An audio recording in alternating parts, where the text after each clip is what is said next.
Well, that's already going. Is this going? Yeah. All right, cool. Here we go. Ready? Ready? 1, 2, 3. Oh, yeah. Oh, shit. Cheers, matey. Let's do it, dude. You ever had lemonade in a can? I can't say that I have, dude. It's like it's hard as fuck to find. This shit's like an adult Capri Sun. 4 stores. Really? 4. Where'd you end up finding it? Kroger? Walmart Bryant. Oh, fuck. You went to Bryant for lemonade? Holy shit. Thank you. And they have about they had a whole section. They had light, they had regular, and pink. Oh, fuck, dude.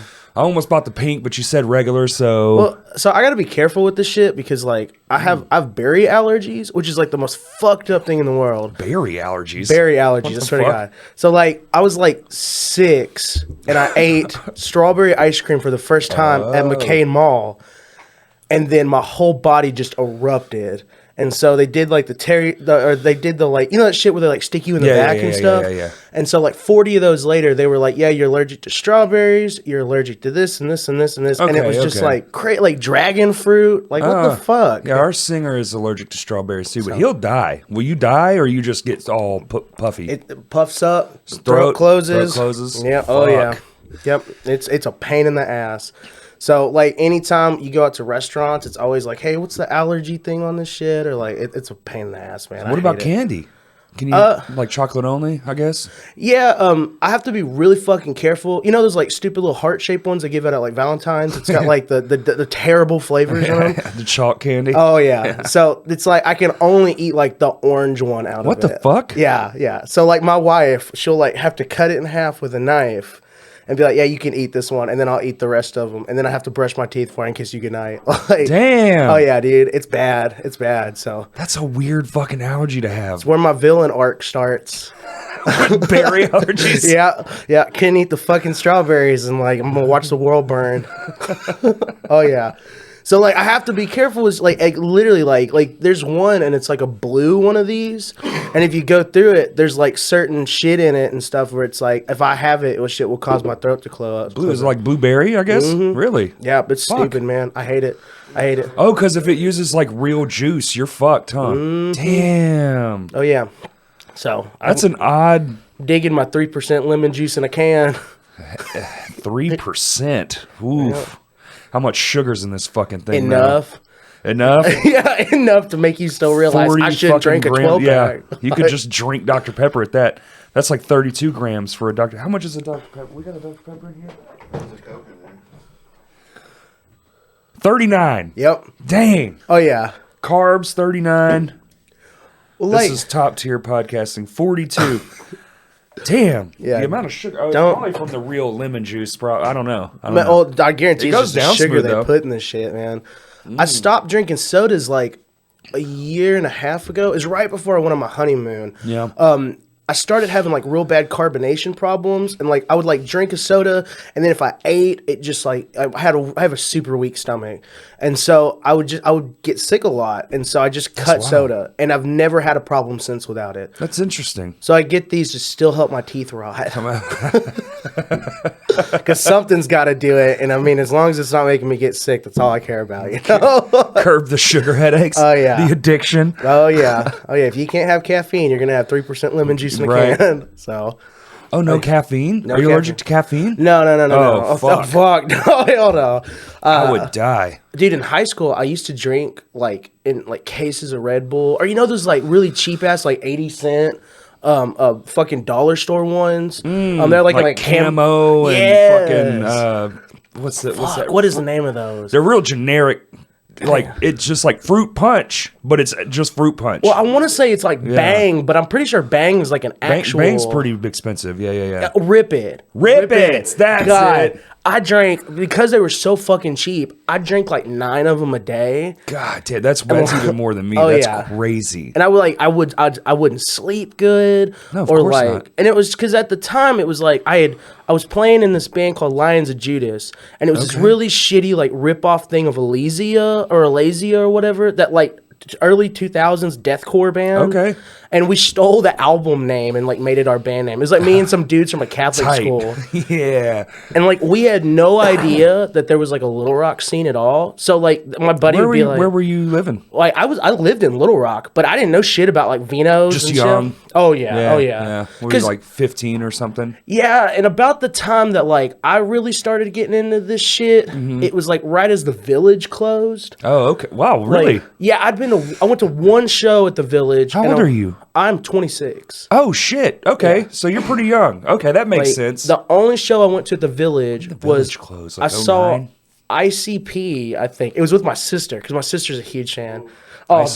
dude. Oh, ICP. That was the last show. Dude, I got hit in the head with a Faygo bottle, like a closed one. A motherfucker didn't even open it. He just said, fuck this orange soda, and just threw it, and it hit me right in the head, and I went out and I had a concussion. The only show I ever went to at the Village, I got a fucking concussion I from. remember that. It hurt so That's amazing. bad. I mean, not amazing, but like also, but yeah, amazing. So, did you do the face paint and all that shit? No. See, my sister was a huge fan, and my mom didn't listen to music. Sure. And so my sister was like, I really want to go to this. And my mom went, okay, well, if you go, you got to take your brother. And dude, I'm listening to like the country songs Was that on the your radio. first concert? No. Oh. The first concert I ever went to, and you're not going to believe this shit, it's fucking crazy. The first show I ever went to was Me Without You and Norma Jean at fucking Vino's. Fuck yeah, dude. And I was like 5. That's amazing. I was just cleaning up my house yesterday and found my Me Without You blindside ticket from Juanita's. Mm-hmm. Good pull. Oh, dude, that's a great first show. Holy shit. There was these dudes that I went to church with, and they played in, I'm sorry, y'all, if you've listened to this, but they played in this really shitty, like, metalcore band. It's called, like, A Heart for a Hand. Yeah, Heart for a Hand, yeah. Oh, yeah. And so they were, like, real hardcore into that shit. And so I somehow got to go along because of my sister. And, like, my sister doesn't listen to this fucking shit. But, like, they were just like, oh, you guys like this stuff. Come on. And then my mom was like, if she goes, you got to go. Right. So Tag along. I sat there with, like, the big muff ear, the ear muff things. And, like, yeah, I watched Norma Jean and shit. Hell yeah, dude. Yep, that was the first show I ever went to. But the first show I remember... That's a great first show. Was like, I think I want to say, like, the Black Crows or something lame like that. Something bigger. Yeah, for sure. But yeah, I had like grown up on like all this fucking country music and stuff. Same. And then 6, you're like, here's fucking Norma Jean. That's wild. I didn't get into that till like junior high school. That's when I found all that underground stuff. But probably the same time. Oh yeah. We got a few years between us, so it's probably because you're what, like 37? Yeah. Yeah. You've got 10 years on me, so Yeah. you actually got to enjoy it. I did a lot. Maybe too much. I was there and earmuffs confused the whole time. Like, why the fuck are they throwing their stuff around? Well, there's a solid chance we were in the same room, same show. Probably went to a lot of the same shows. You were just a child, and I was like, "Who the fuck's this kid in here? Where's his parents?"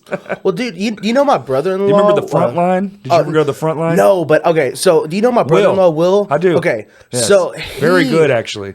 He fucking like my mother-in-law and them talk about Frontline all the time, and because he had like played drums in like oh my god Don't catch me lying, bro. oh my god, what's the name of that long band? ago. It's the dude from my homie from Descending Wolves was the vocalist of it. Jeff Bowie? No. I don't remember 100. I want to say it's not Iconochrist, but it's something very close to that. From Descended from Wolves? Yeah, he was like the vocalist of it. Drew? Yeah, Drew. Drew Garrison? Yeah, he played like Encomium. Encomium, that's what it is. That band is fucking hard as nails, and I Yes. would give anything for a reunion show Who for that. wouldn't? But like, yeah, so Will played in Encomium for a very short amount of time, like Okay. as like a fill-in drummer. Ah. But he would constantly be at Frontline all the time. Dude, Encomium played Frontline all the fucking time. Oh, That's yeah. where I saw Beloved for the first time with like 5 people. Because it got canceled from, what was that church in Bryant that used to do all this shit?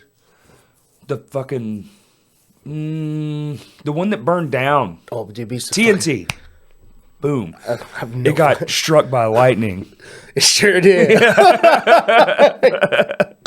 Oh yeah, man. Like I keep telling myself like I wish that I had like 5 more years and I actually got to it like Appreciate it all. Yeah, like if I'd have been born, like I hate saying this because they're like if I was born in a different generation, but like if I was born 5 years earlier, like I could have got to enjoy it all more. Yeah. Oh yeah, because like man, like I remember was 8, I believe, and I saw Under Oath with like Dallas Taylor. Oh yeah. And like I was just, dude. Was that Juanita's or? No, I think it was at Vino's. Vino's? And it was them. Fuck, dude, this is so long ago. I want to say it was like them and like Training for Utopia or something. How do you even remember that at 8? Like, well, I remember Under Oath because I was like, this is fucking sick. Yeah, they were insane. And I mean, it was the same shit. They were fucking spitting on each other back then. Oh, like, they man. were insane. Like, I don't know if people remember how crazy that band used to go. They used to go fucking hard, hanging from the rafters, quite literally spitting in each other's mouths. It was fucking unhinged, man. Dude, I'm telling you, like, they were just on a whole nother fucking level. They really were.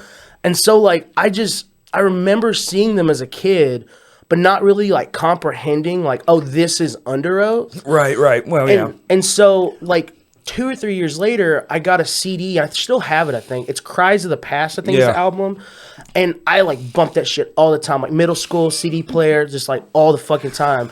And then I the coolest fucking kid in middle school. Oh, man. I was that kid in, like, middle school that was, like, using LimeWire at school to download, like, Insect Warfare albums and, like, the Suicide shit Silence no one's demo. heard of. They're like, oh, yeah. Dude, Instinct's got a new song coming out. You're like, fuck that. Check this out. Well, dude, like, I went to a Catholic school for 10 years. Or I went for a Catholic school from pre-K until 5th grade. Damn. And then I jumped from there to Fuller. And so it was, like, total culture shock. Right. But the guys that I had went to elementary school with, they all had parents that were like, oh, 100.3 The Edge, like, and Sure. shit. And so, but the people that I went to church with were like, hey, like, check out this crazy shit as I was growing up. And so, Isn't that wild that that's where the crazier shit was at the church? Well, man, like, so going back to this Under Oath thing, like, I remember, I didn't really comprehend it was Under Oath until I got that Cries of the Past CD. Right. And then I stopped listening to Under Oath because I got into a lot more heavier stuff. Yeah. And a youth minister at the time was like, dude, you got to check this shit out. This is like the heaviest fucking shit in the world. And he played Under Oath. Oh. But it wasn't like the Dallas Taylor Under Oath. Oh, it was the new stuff? It was the Define the Great Line Under Oath. And I was like, because you're already into like the crazy speed and the and the gnarly vocal. I thought you were gonna say Zayo because Zayo is so unbelievably heavy. It's ridiculous, my God, dude. Okay, Splinter Shards album. I know it's their least popular, but goddamn, that record goes so hard. Like that. I think all their records. That record like just makes you want to snort a line and just run a marathon. Yeah, one of my all-time favorites is 5 Year Winter. Oh, dude. That song is so unbelievably well done. And in a time when well done, everything was kind of like, it's great for the time, but I can listen to that song on loop. Just, it's so tasty. Well, what's fucking nuts is that band, like, okay, they got back together and they did some shit. Like they've done tours and like they've done some put stuff. They keep going. But the fact that they can take like their worst album, Parade of Chaos, and put it out like 20 years later and it sell out in like 6 hours. Yeah. That band is top tier fucking gold. They're awesome, dude. Like, God. They put out one record. Did you see they did it on fucking floppy disks? Like recently? Yeah, I have. Oh, fuck. Did you get one? It's not the floppy disk. I want to say it's like on an 8-track or something. 8-track? It's either that or they cassette. Did a bunch of like weird. They were like, let's find a weird medium and stick a whole record on it. And they did a couple of things like that. I have a Game Boy cartridge or like with a super Zayo record. Yes, What the fuck? I've never used it. If I can find it, I'll show it to you. Please do. But like, it's like you put it in like a fucking Super Nintendo and it will like play an 8-bit style. What? Yeah, I swear to God. It was like $50 and I was in college and I had like, burner money. So I was just like, fuck it. I'm just $50 MIDI Zayo record. That's worth it. On a SNES cartridge, yeah. I want to say like if I probably went on Discogs now, I could probably triple or like double my money, Because like, that shit's got collector value. Oh, for sure. Like, dude, a fucking Zayo album on an NES cartridge. Dude, they were doing the Rebirth records literally the same day people were buying them for like $150 and flipping them for like $300-$400. Oh yeah, dude, with Where Blood and Fire Bring Rest. Yes, I bought 2 of that album when they repressed it. Just to sell it to help fund the ACS album. Of course. Oh yeah, dude. Like, I mean, I cannot. Yo, shout out ACS. I guess it's going away, huh? Yeah. What's up? Okay. Is it because of pasture? No, it's so pretty much what it served its purpose. Okay. Is the only way I know to put it. Okay. And so like well, because you're doing still with Jacob, right? In a new one, Nail. Yeah, so like we originally started the project as a therapy project for Jake. Sure. Because Sean, Sean Michelle. Yeah. So he got married and moved to Nashville. And so the guy that's a pastor in my church was like, started working. Richard. Yeah, Richard Douglas. Yeah, he started working with Jacob. And so they were jamming together. But Rich is a bass player and Jake's a drummer. And they was like, man, it's weird to jam together. It's just rhythm section jamming. They were just like, hey, will you bring a guitar down and come jam with us? Because at the time, like, we weren't doing shit at work because of COVID. And so I was like it. I mean, what's the worst thing to do? Just have fun. Right. And so... Yeah, Juke's a fun hang, too. Oh, dude. He's been on the podcast. So, everyone should go look up the Jukebox Maggot episode. I love that fucking guy so much. Who doesn't? But I just bought this, like... Okay, it's hard to explain. Like a combo amp or something? No. It's a mountain dulcimer, but it's in like a guitar form. It's this like itty bitty little thing that's probably like 2 feet long, and it's one scale. It's all in D. But I found out if you capoed it, it would be in like this drop E tuning, and you can make it sound like all dramatic as fuck. Okay. And so like, which is, I mean, it was cool. And so I was like, hey, I bought this sticky pickup, and I got this thing. You care if I bring it down? We jam. And then we wrote this blues song that ended up being Snake Oil on the album. Mm-hmm. And so we were just like, hey, this is sick. We might be able to do something. And so like I just recorded a video that day, posted it on Facebook, and fucking CT messaged me and was like, hey, that's Jake. This is fucking sick. If you ever want to show at Vino's, let me know. Because this is like the time that shows are now coming back at Vino's. So no band is wanting to play. They have every weekend open. And we're just like, hey, you know what? Fuck it. Oh, when they're doing the tabletop shows, it was like sell like 20 tabletops, not, Yeah. Oh, like dude, two people per table or whatever. And we had to make our own website. Or like, I say website. It's more of like a big cartel thing. Yeah. To be like, one ticket is one table, $20 kind of thing. Right. And so we were just like, fuck it, we'll write some songs. And we wrote like 4 or 5 songs. And then we've got some homies in a band called At Hand that were like, God, we'd give anything to play at Vino's. Because at the time, it was so hard to get in there. There we go. And so our first show, we played there. We sold all the tickets ourselves. We, it's kind of normal local band stuff. And man, 60 people in there. Like, that's awesome. Sold the tables. I mean, even for a first show, that's pretty fucking stellar, dude.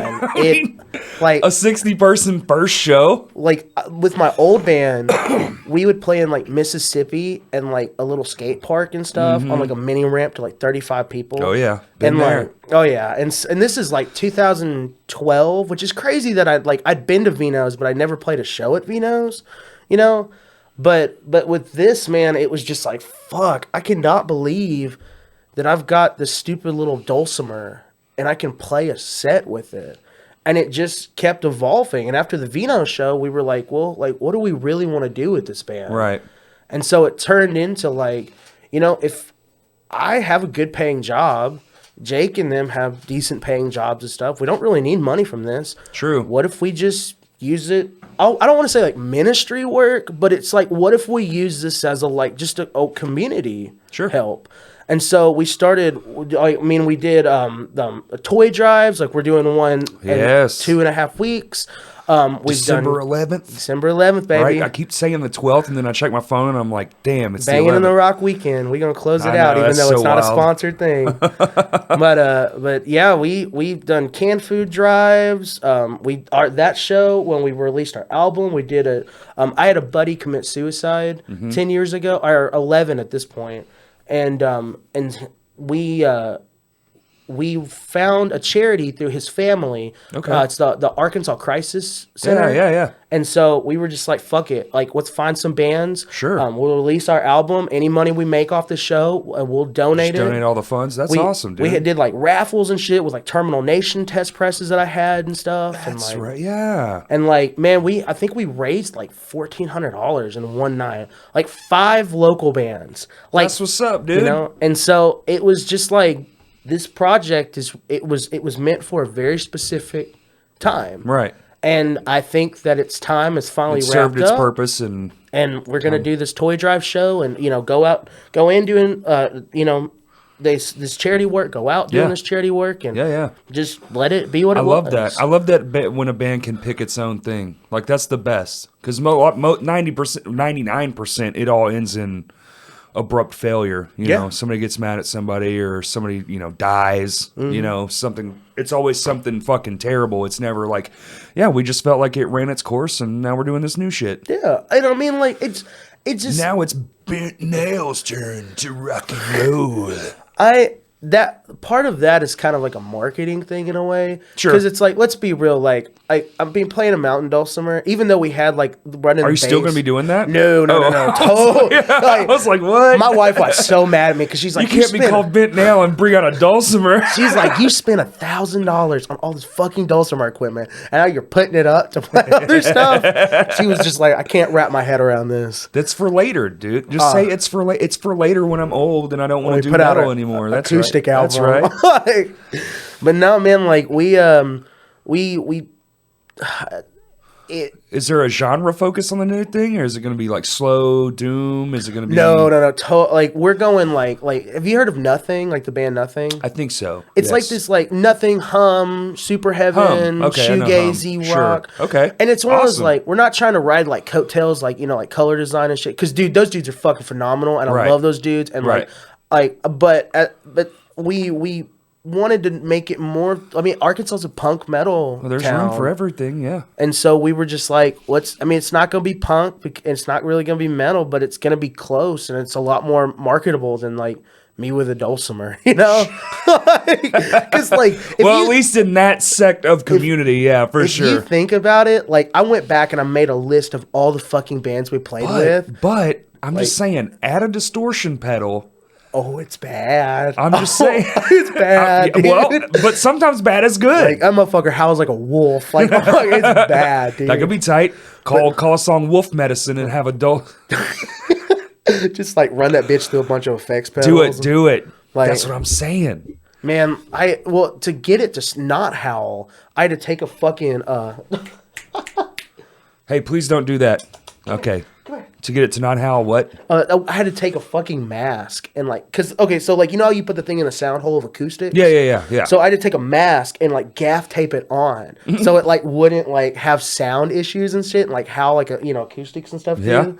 And I rocked that for an entire year. Like, just like every time I tear it up with like my fingers or a pick, I just take a new mask and cut it and tape it down because it's just the only way I was gonna get that thing to stop howling. And so that's ending. How is Pastor Richard? I haven't seen that dude in forever. Is he cool? And he's doing good. He stepped down as pastor. I don't know if you heard or not, but his wife passed away. I did know that. Yeah. And it was just one of those. But that was like one of those sudden things, right? Man, literally, like, we were at church. He was preaching. Yeah. And then we got my wife is his daughter's best friend, and she got a call from her. It said, "Hey, Casey's not breathing. We really need Richard to be here right now." And so, like, Joe, which is my father-in-law, went up and told him, like, "Hey, like, dude, you really need to go." And he was just like, I feel like God's telling me to finish this lesson. And so he did 2 minutes and he wrapped that shit up and he left. And then we got a call like 30 minutes later. And it's like, she's unresponsive and gone. And so, do they know what the fuck happened? It's embolism or something. Yes, it was like in her heart, and there was like no way to detect it. Right, like it just you just fucking fall over dead, and there's just no way to detect it. Right. Well, this shit's so tiny, and it's just one boop, and then it's over. Man, and it was like, and so, dude, that's fucking wild, dude. Oh, dude, damn! You talk about a life changer. Oh yeah, in an instant. But so he went on sabbatical, and it really wasn't enough time for him. Sure. And so finally it was just like, hey, I really need to step down and kind of focus on me. Yeah. Because, like, I memean, again, your whole fucking life changes. Well, yeah, he's got kids. They had a whole family together, house, all the things. Yeah, now it's just you. Yep. It's tough, dude. So Rich actually stepped out back in June. He had an arm injury too, like from ACS, and he had an arm injury, and so my homie Patrick Steele jumped in and started playing bass, and we got to that Hell Camino show, and then we were supposed to play with y'all, and then he got sick, and so we did an acoustic thing. Right. And so I sat down with them and I was fun. just like, man, I think it's time to move on. Let's change the Right. name, do a different style, just make it a little more user friendly with like putting on bills and shit and stuff. And like, that was it. And so we decided to go under Bent Nail, try something out. Like at the Toy Drive show, December 11th, we're playing 3 new songs and we're playing our favorite ACS song and that's it. That's it. Yep, they're gonna call it a day and have fun, and it's all gonna for be a good fun cause. show. Man, I'm so happy that this got to happen, but goddamn, was it so stressful to book this one? So I had reached out to Vino's. Booking a show is seldom ever a joyous occasion. Oh, dude, this one, I was just like, the minute we finally just got to post the flyer, it was the biggest sigh of relief, because I booked December 9th, right after the first Toy Drive show last year. And so I went through the dudes at Vino's and stuff, and they had put it down on the calendar, and they're like, yeah, dude, you're all good, whatever. Well, about June, it was July, Brandon gets a message from Evan Grove, and it's like, hey, man, we've got this crazy thing, December 9th and 10th, and it's going to be at Vino's. And it was like, oh, fuck, what is going on? And so talked to Evan, talked to the dudes at Vino's. So it's the Bangin' in the Rock thing. Right. And because the calendar shit had changed there, Yes. there was a double booking on the day. Of course. And so I was like, I'm not winning this. like My little Toy Drive show. Flying in Zabalba versus hey, dude, let's get 5 local bands. Right. And so thankfully they worked with me, and we're doing it on the 11th.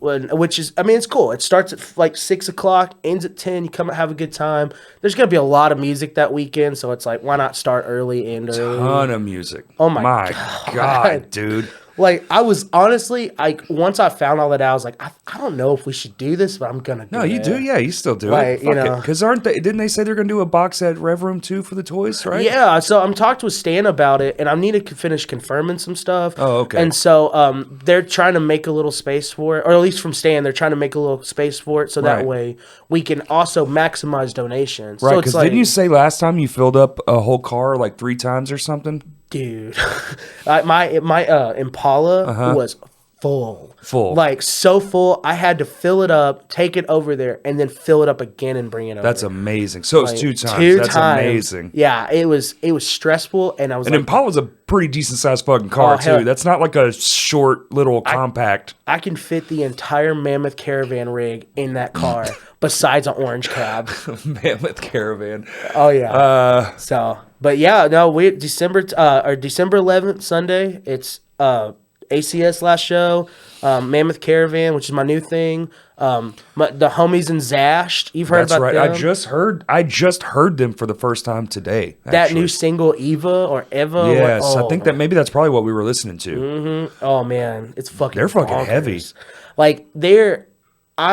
They're one of those bands where it's like, they're like Zilla, where it was like, God, I'm so glad I get to play shows with you now, because I know in the future I'm not going to be able to. Oh, come on. Oh, man. But Zash is fucking awesome. Shinfo. It's our first show in 3 years. Mm-hmm. Oh, yeah. 3 years and 4 months or something. It's been a fucking minute. Mm-hmm. Oh, hell yeah. We had to relearn everything. From damn near from scratch. We were like, wait, is it this part first or whatever? Because we haven't played it since our last show. Are y'all doing new shit at this one? Or you gonna rock the old? I got you. No. Hell yeah. And a few other things, amongst other things. I love Shinfo because I feel like it could be one of those bands where it's like you could put an entire discography on a 7-inch. You 100%. Dude, it took we took away some songs because we were like, this just doesn't fit the kind of the mold we're going for. Mm-hmm. anymore. As far as just like fun, a bit like fuckery. Our that's our whole thing is fuckery. So like does it fuck around? If it doesn't fuck around, then we don't want to play it. Have you ever seen the video of the dude that's got like the graph and it's like fuck around and find out? Yeah. If you don't fuck around, you'll never find That's out. our riff scale. So if it's like anything that's not a 10. That needs to be a Shinfo shirt. We threw it away. It should be a Shinfo shirt. Too bad we suck at fucking merch. Like I have one. Homie, I got a print and press at my house. I know you do. She just come over and just be like, all you have to do is take that scale and then just put Shinfo on the bottom of it. No, we wrote some new shit that I'm extremely proud of. One of it is actually pretty complicated. It got a lot more intricate, but fun. There's fucking solos now. Like we actually took a couple of the older songs and we didn't rewrite them. We added to them. So like we were like, because we weren't, it's like, dude, these fucking songs. First off, that band has been around for fucking almost 10 years. Well, and think about how much you guys have changed in 3 years. And just our personalities and like life. Dude, the amount of life I've lived in the last 3 years is the most life I've lived in my whole life. Like, fuck yeah. I moved for the first time in 30 years. I lost a parent. Like, a couple of friends to suicides, like all this shit. And like, completely different person 3 years later. And so we're just like, let's just have fucking fun. Like, let's make it way crazier and like way more authentic to ourselves. And then the new shit we were writing is pretty fucking top notch. Like we straight up, and like, we have no desire to do anything with it, which I think is actually better. Like, you want us to come play your bar mitzvah? We'll take 7 pizzas and a 30-pack. You know what I'm saying? Dude, did you ever, do you know the dudes in Turquoise Tiger? Yeah. They did this whole, like, campaign thing for one of their albums where it was, like, they just went and played in random places. They were like... That's brilliant. They were like, hey, do you like our album? Well, we're going to be at the Hot Topic over here in Mapleville playing outside of it. Like, that's awesome. Like, I would love to see a Shinfo thing like that. Where it very well could happen. Like, hey, we're gonna do a secret set in a David's Burgers. Yes. I'll play that band. I will play anywhere, literally anywhere. You name it. Somebody message us like, I just want to play more, but it's got to be something like a 5-year-old's birthday party. All right, let's go. That's wicked. I 100% want to play Little Timmy's birthday party. Man, like we've kind of been doing the same mindset shit with Mammoth Caravan. Y'all really have a little bit, because it's just like I see all these fucking like promo photos of people like looking tough in the woods and shit, and I'm like, we're not that. Like we literally did like a promo thing on like a fucking playground, and shit, and like so like I've always wanted. Okay, my favorite band of all time, especially Arkansas wise, is Jungle Juice. Okay. I remember I saw them downtown and I bought the Involuntary Convulsion 7-inch and I listened to that motherfucker over and over and over on my little shitty Crosley record player. And shout out Crosley. Yeah. Oh yeah. It's the only shout out you'll ever get. And so I played that motherfucker over and over and over. And so I told myself, if I ever want to be in a band, like a heavy band again, I want to fucking play fun ass music. Right. Like some shit where like, you just throw your shit around, act stupid, look like a monster. Yep. Because like dude, I get it. Stan in person versus Stan on stage with a microphone behind him are just like two different fucking people. Completely. And I was just like, I want to channel that in my life. Right. And so with Mammoth Caravan, we've just been like, we want to be a party doom band. Like, are you having a good time? It's going to get a lot fucking worse. That's right. Like, that's awesome. Oh, yeah. I feel that. I admire that with Shinfo. Yeah, yeah. Like, you guys are like my top tier, like, I want to see you in a Pizza D's kind of situation. I'm trying to work on that. Yeah. I want to do something real ignorant with it, though. Like, because, like, the stupider the better. So you gotta, not one of these like, oh, it's in 2 weeks. I kind of need a little bit of time to figure it out. But it definitely needs to happen because I agree. I definitely want to keep playing especially the newer songs. Like I didn't want to do all this work just for the one show, which we did have another one in the works, but it fell through Was it that like I don't know if I'm spoiling anything. Was it that like family barbecue thing or some shit? It was like a backyard barbecue thing. It's like the shit y'all did in the summer. Yes, pretty much. Yeah. It just didn't get enough traction quick enough with like everyone getting back to everyone, so it just kind of fell apart, which happens. I mean, it wasn't supposed to be anything crazy anyway. So yeah. But that's kind of like the whole vibe. You know, a backyard that's fucking dude, or in the house or just anywhere, a pool. I just want to kind of just do more with it because we started it to be just something extra to do anyway. Like we wrote the first song in my kitchen, drunk as fuck, and then took it out to the practice space and just fleshed out the first song, and that was it. Shit, then we wrote 12 more, and you can play all 12 songs in 20 minutes. Man, that's full speed. Just I'm telling you, man, discography on a 7-inch. It's the way to go.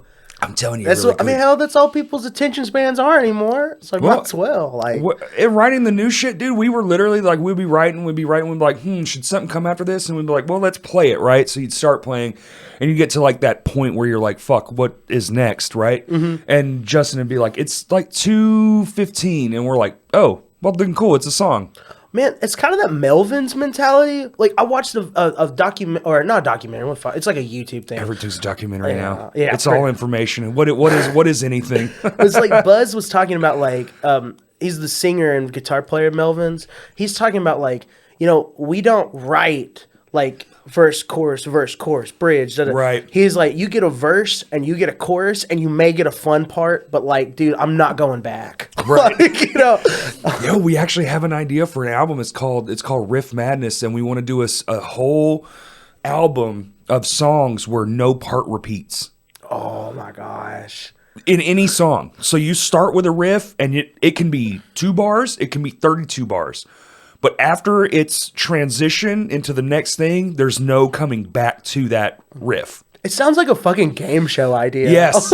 Yes. Oh, we're the Whose Line Is It Anyway of bands. Oh, yeah. Yeah. Like, that's 100%. No, dude, what you need to fucking do is you need to do a Shinfo set, and you just have a bucket of, like, ideas, like, folded up, and it's like, all right, shit, pass the bucket around. What's the idea? Here, and then, like, write a song, like, a song in on real stage. Time? Oh, we could do that. With that. We could do that 100%. That's your Pizza D show. Dude, that could just be a fun thing to do. That's a brilliant idea, dude. A fucking songwriting show. Yeah, like you get maybe you do it with like 2 bands or 3 bands, and you're like, we're gonna write a song, and at the end we're gonna fucking play it. Yeah. Okay, and then you pass around buckets, and you're like, cool, this is the thing. All right, and then you just take ideas from the crowd, and you crowd source a song. Yeah. In real life. Yeah, and then somebody's got the soundboard recording going to a fucking Scarlett 2i2. Dude, you should stream the shit. Put it on the fucking oh, sorry, camera. Put it on the fucking the switcher up there. Yeah. You could live stream it as well. That's a brilliant idea. Oh, yeah, I'm telling you, that's fun as fuck. Pass the fucking bucket around. We're at Starbucks. I mean, you literally just have like the nerdiest songwriter nerds in the room, but man, that'd be so much fun. Even if it was just like 20, 30 people. Well, and that's one of those things where it's like do it seated. Dude, like if we're taking this idea, okay, and I'm making my dream Whose Line Is It Anyways passing out joke kind of show. You guys, Moonmain, and Zilla would just have a fucking blast. That would be like, oh my god. So I want to do Pizza D's with Moonmain. I've talked to Jackson about it. They're totally down. Dude, but Mammoth Caravan would be a good third, right? We would play. Okay, we were supposed to play Pizza D's back in September. And didn't you? No.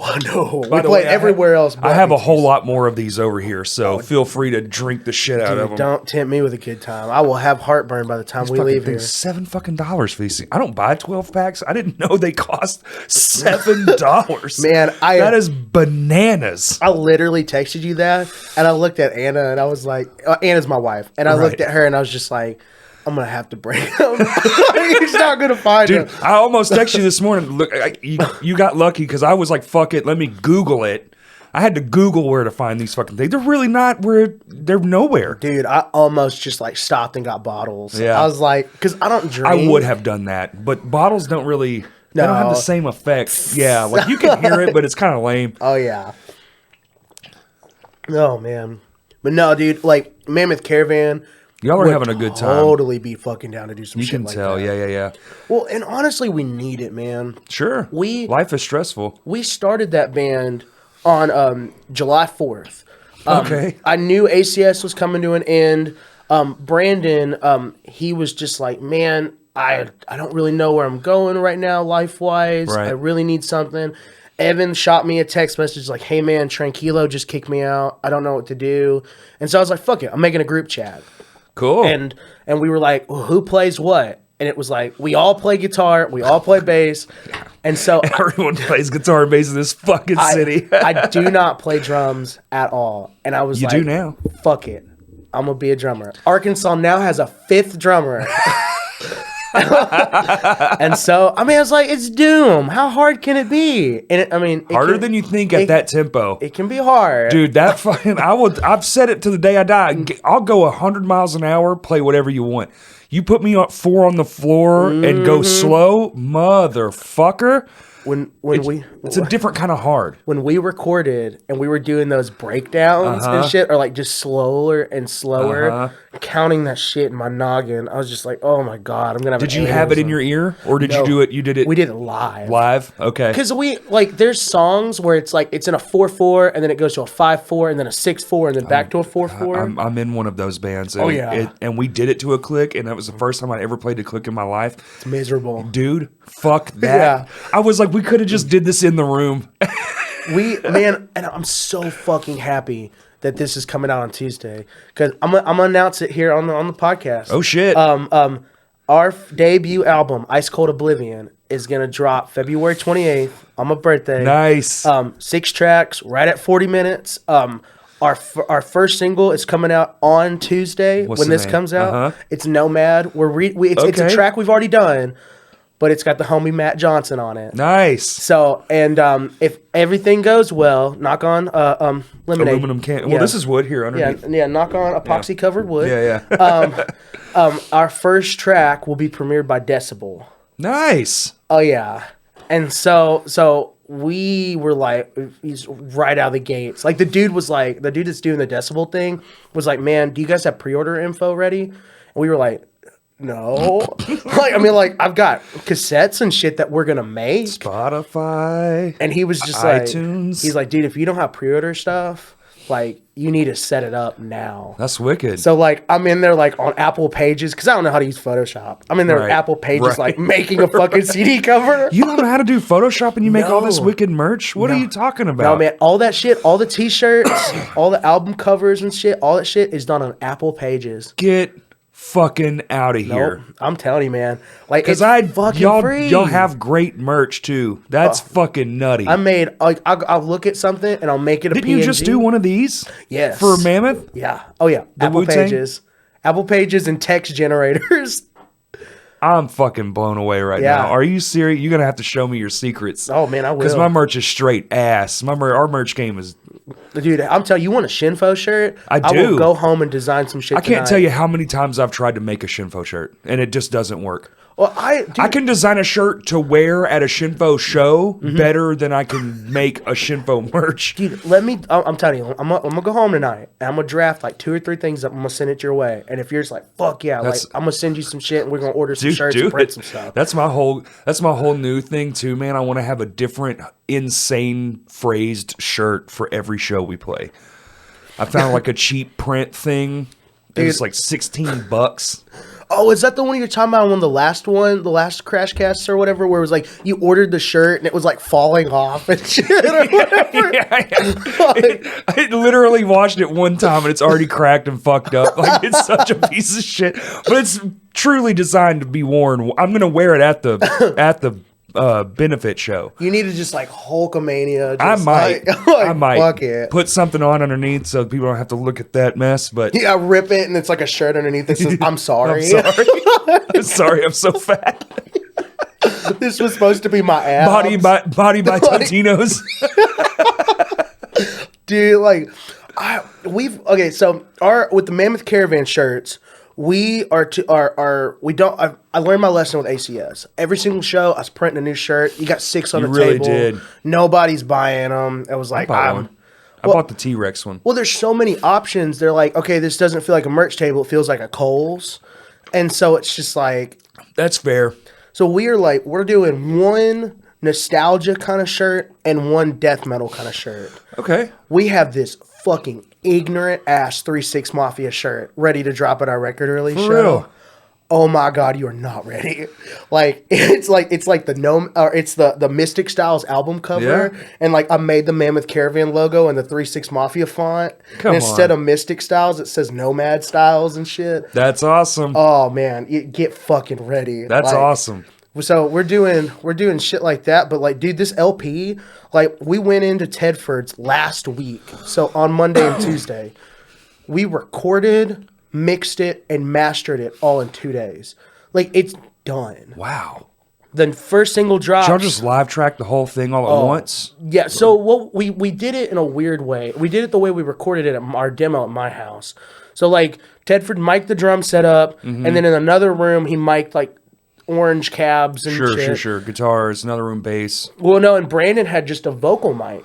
Ah. So we did guitar and drums and a scratch vocal at the same time. Okay. And then the next day we came in and we recorded all the bass, all the vocals, and then like some noise and synth stuff. Sure. All the extra shit. Like we did it so fast because we've been practicing so hard on it that like Tedford was just like, you have like 6 hours left over. Do you want me to just like start mixing and mastering it? And we were like, oh shit, we weren't expecting to have these tracks till like January. Yeah. Like, you know? But you did all 6 in 2 days. All 6. That's fucking awesome. 40 minutes of just pure unadulterated. 40 minutes? 40 minutes. Oh, fuck yeah, dude. 40 minutes, 6 tracks. Okay, I can tell you the My Hands to War record is 12 songs, and it's the same time. Yeah. That's fucking crazy. Hearing Sean from like Color Design talk about like their album being like 12 songs or whatever in like 27 minutes. Yeah. Like I was just like, oh fuck. Like, but the thing, like, okay, my wife. Are you playing all that live? No. We Surely play like 5 songs live, and it times out in a whole set. It's like 31 minutes, 33 minutes. Good enough. I mean, dude, for the shit we've been doing, where it's been like 3-band bills, That's perfect. Fucking perfect. Oh man, 3-band bill, 30 minutes each band. I mean, even the headliner, bro. Let's just make it quick. Oh man, like because of work, I'm like, I don't want to be out till like 11:30. Like my ass, I want that show to start at 6 o'clock. I want that shit to end at 10, and I want to be in bed asleep at 11. Like I'm an old man now. Like oh man, you 26. I know, man, but dude, like doing stagehand shit. Yeah. Like where are you working at? So I work at Reynolds Performance Hall in Conway. Okay. It's part of the UCA campus, but it's kind of its own entity. Right. So I'm this like a contracted thing. Kind of like it's funded by the school, but it's like its own private business on the school. Interesting. You know? Yeah. And so I'm the assistant technical director. Ooh. And so, fancy. I just got a business card. I was like, what the fuck? Okay, Mr. Man. Like, I'm showing up in full of hell t-shirts and shit. I got like a fucking business card. And so dude, you couldn't catch my fat ass in a tie. Bow tie, maybe. Yeah, clip on. But like, dude, I called. Edible. Made out of like ham or some shit. You just in the corner gnawing on a fucking tie. Oh, dude, I saw. Okay, this is so off topic. I saw this. Imagine someone come in the door. Robert's in this corner. Just. Do you know? Have you heard of Drill? Like the Twitter guy. Oh god. So it's this dude, and he just posts like the most obscene shit. Okay. On Twitter, and he like went dark for like 10 years, and nobody knew what happened to him, and then he just came back and acted like nothing happened. Sure. And he just all these crazy. That's a very Twitter thing to do. Oh yeah, nobody's ever seen what this guy looks like. Well, he has this tweet, and I live by it. So he's like the dead mouse of Twitter. Pretty much. Wait, he everybody knows what dead mouse looks like now, though, right? Oh, I don't know. Did he take off his head? Oh, I thought that was the marshmallow dude. Was it Marshmallow? Dude, I don't know. I don't listen to that shit. I don't know either. Skrillex? he posted this tweet, and it was like, everybody's out going to Harvard and shit, and I'm at the public library photocopying a fruit roll-up. It's like, that's my life. That's a good one.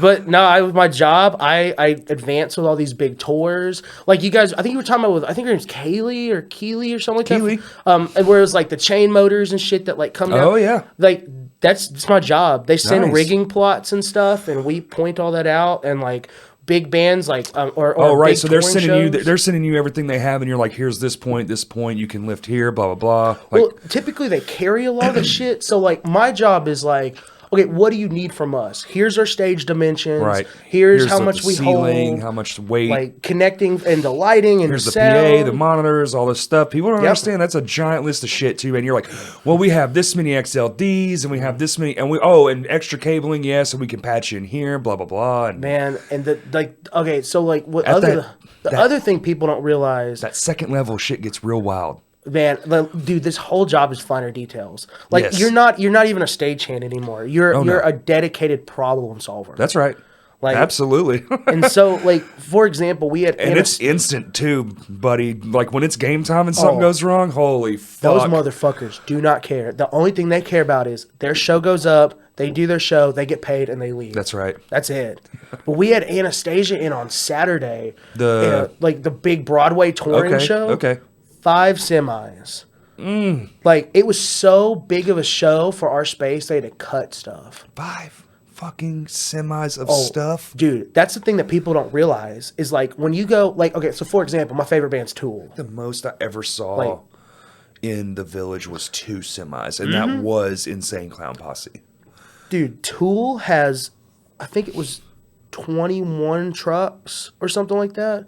And that's so- just their stage tour. Y'all had that there? Were No. you- I I'm was saying they're like what my the favorite. fuck? They're my favorite band. Oh. But I have a buddy in the industry that They're was also like, playing in arenas and shit. Oh, yeah. And like giant outdoor venues. but man, the process of all that shit is all the same. I know. Like It's just the scaled writer up. stuff. Yeah. And so he sent me the writer, and it was just like 21 trucks, and like we need 180 chain motor points and stuff, and it was just like, fuck a fancy bag. like, oh my god, I can't. I was blown away. Oh, yeah? Like Guar, I have a buddy that runs lights over at the hall, and he was like literally, he's a guy I work with. Like if he's Sent not you at a stage Reynolds, plot. He's at fucking Yeah. the hall, and he was just like, dude, here's Guar's writer, and it was just like, there's a whole fucking page and a half that's like, if you do not cover your stage with this queen, it is your fault. That's right. I worked with Guar at the village. It was very Nice. much that if it gets broke, it's your fault. They are very upfront.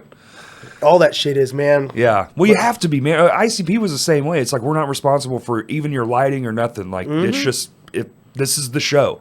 Yeah. You're buying into the thing, so it comes with damages. Yeah. Oh fuck yeah, dude. Which a lot of it was just personal injury to a lot of other people. See, our shows typically 90% of the time is like, hey, we want to lag into your floor. That's right. And it's like, okay, well, like at our stage floor is like a compressed cardboard kind of shit, Okay. a masonite or whatever. Masonite, yeah. And it's like, okay, you're lagging into nothing. Nothing. Like, so congrats. And I hope it's all thread too, because if it's got that little gap, it's literally it's nothing. a spring floor. Oh, okay. Well, there you go. Yeah, there's you're literally lagging into nothing. So if you don't have that bitch chain motored well, or pointed well, like, boy, like we ain't hanging it. Like, Bro. Oh yeah, we have to have those conversations a lot. So yeah, I do that on a daily basis. Like literally, I get back to work on. Why would you design anything to be lagged at this point in the game? It's either composite. Everything's made out of composite now, which isn't. It's sturdy, but not to drill and screw into. Like, or you're doing shit outside on a concrete stage. or that. You know? Yeah. Like they ain't gonna let you fucking lag into like a fucking amphitheater. Just jackhammering a fucking bolt. Yeah, get rid of that truck and get that Stage fucking ready. concrete drill. Like, What the fuck? oh yeah. This shit is too common now. And so, like, I get back on Tuesday next It's a week. fun fucking job, though. Sounds awesome. It's a job, but still. Man, like, it Could be fucking, coffee. Could be working at fucking shitty ass Starbucks. I'd much rather have your job. I tell myself that a lot. It's Yeah. like, it's a lot because I've been on this kick at work because like my technical director has been on paternity leave, and so which meant I'm the guy, and so it's been like 3 to 4 months of just like kind of being there by myself and doing like he would come for like the big events, but all the little shit in between. Right. Because the thing is like we're not doing Anastasia and shit like that. We're doing we're doing like beauty pageants and like like conferences and stuff. Conferences, sure. Like one mic on. That's fucking. Oh, dude, god damn it! I'd much rather work at 12 Truck Broadway or some shit than like a fucking beauty pageant. I can't even imagine the horror of that. It's bad, dude. A bunch of moms. Why isn't the fucking the first beauty pageant I ever worked there was this like it was like ranges from like 5-year-olds to like high school. And this little itty bitty kid, like 5 years old, lost, and she was like, "Mom, can we go get ice cream after school after the beauty pageant?" And the mom was like, "We only winners get ice cream."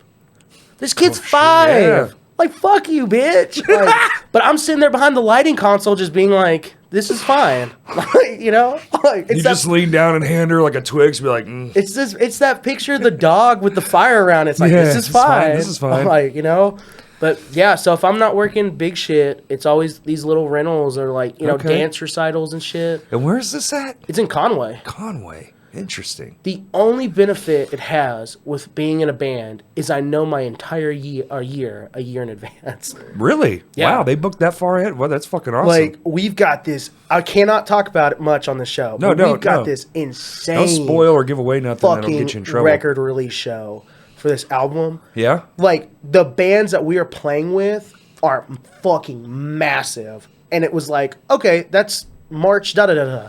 Woo, okay, good. I'm off work that day, Right. I mean, it's fucking November. Like, That's handy as fuck. You know next year now? Yeah, already? pretty much. Wow. I know all the way up until July. That's phenomenal. Yep. It's very beneficial. And it's nice because it's just like... So your whole life is kind of just music and performing and arts and... Yep. That's pretty wicked. Well, it's crazy, dude, because like looking at myself now versus looking at myself like... I'd say like pre-pandemic, Robert. Sure. Like, I think that's a lot of us now. Oh. There's like BC, AD, whatever the fuck. Oh, fuck yeah, dude. We're PP and post-panty. PP and PP. Yeah, it's like with the fucking like with the AD and BC shit. Yeah. But pre-pandemic, like, post-pandemic. I used to just be a fly on the wall in the scene. I used to go to a bunch of fucking shows, but I have just telling somebody that last night. Yeah. They were like, "Who is this?" I was like, "Well, he was kind of just a lurk around for the longest time, and then he just decided to do shit." Well, I have. It's technically Asperger's syndrome, but they've changed the name, and so it's Autism 1 now. Oh, they got rid of Asperger's? Yeah. That's why. Well, it's because apparently, like, the scientist that, like, technically came up with, like, the name for it, it was his last name, and he was, like, a Nazi or some shit. Oh. So, yeah, it was... Damn it. Yeah. That's fun to say. Fuck. So, I have a shit ton of social problems. Okay. And stuff. And so, it was, like, going to these...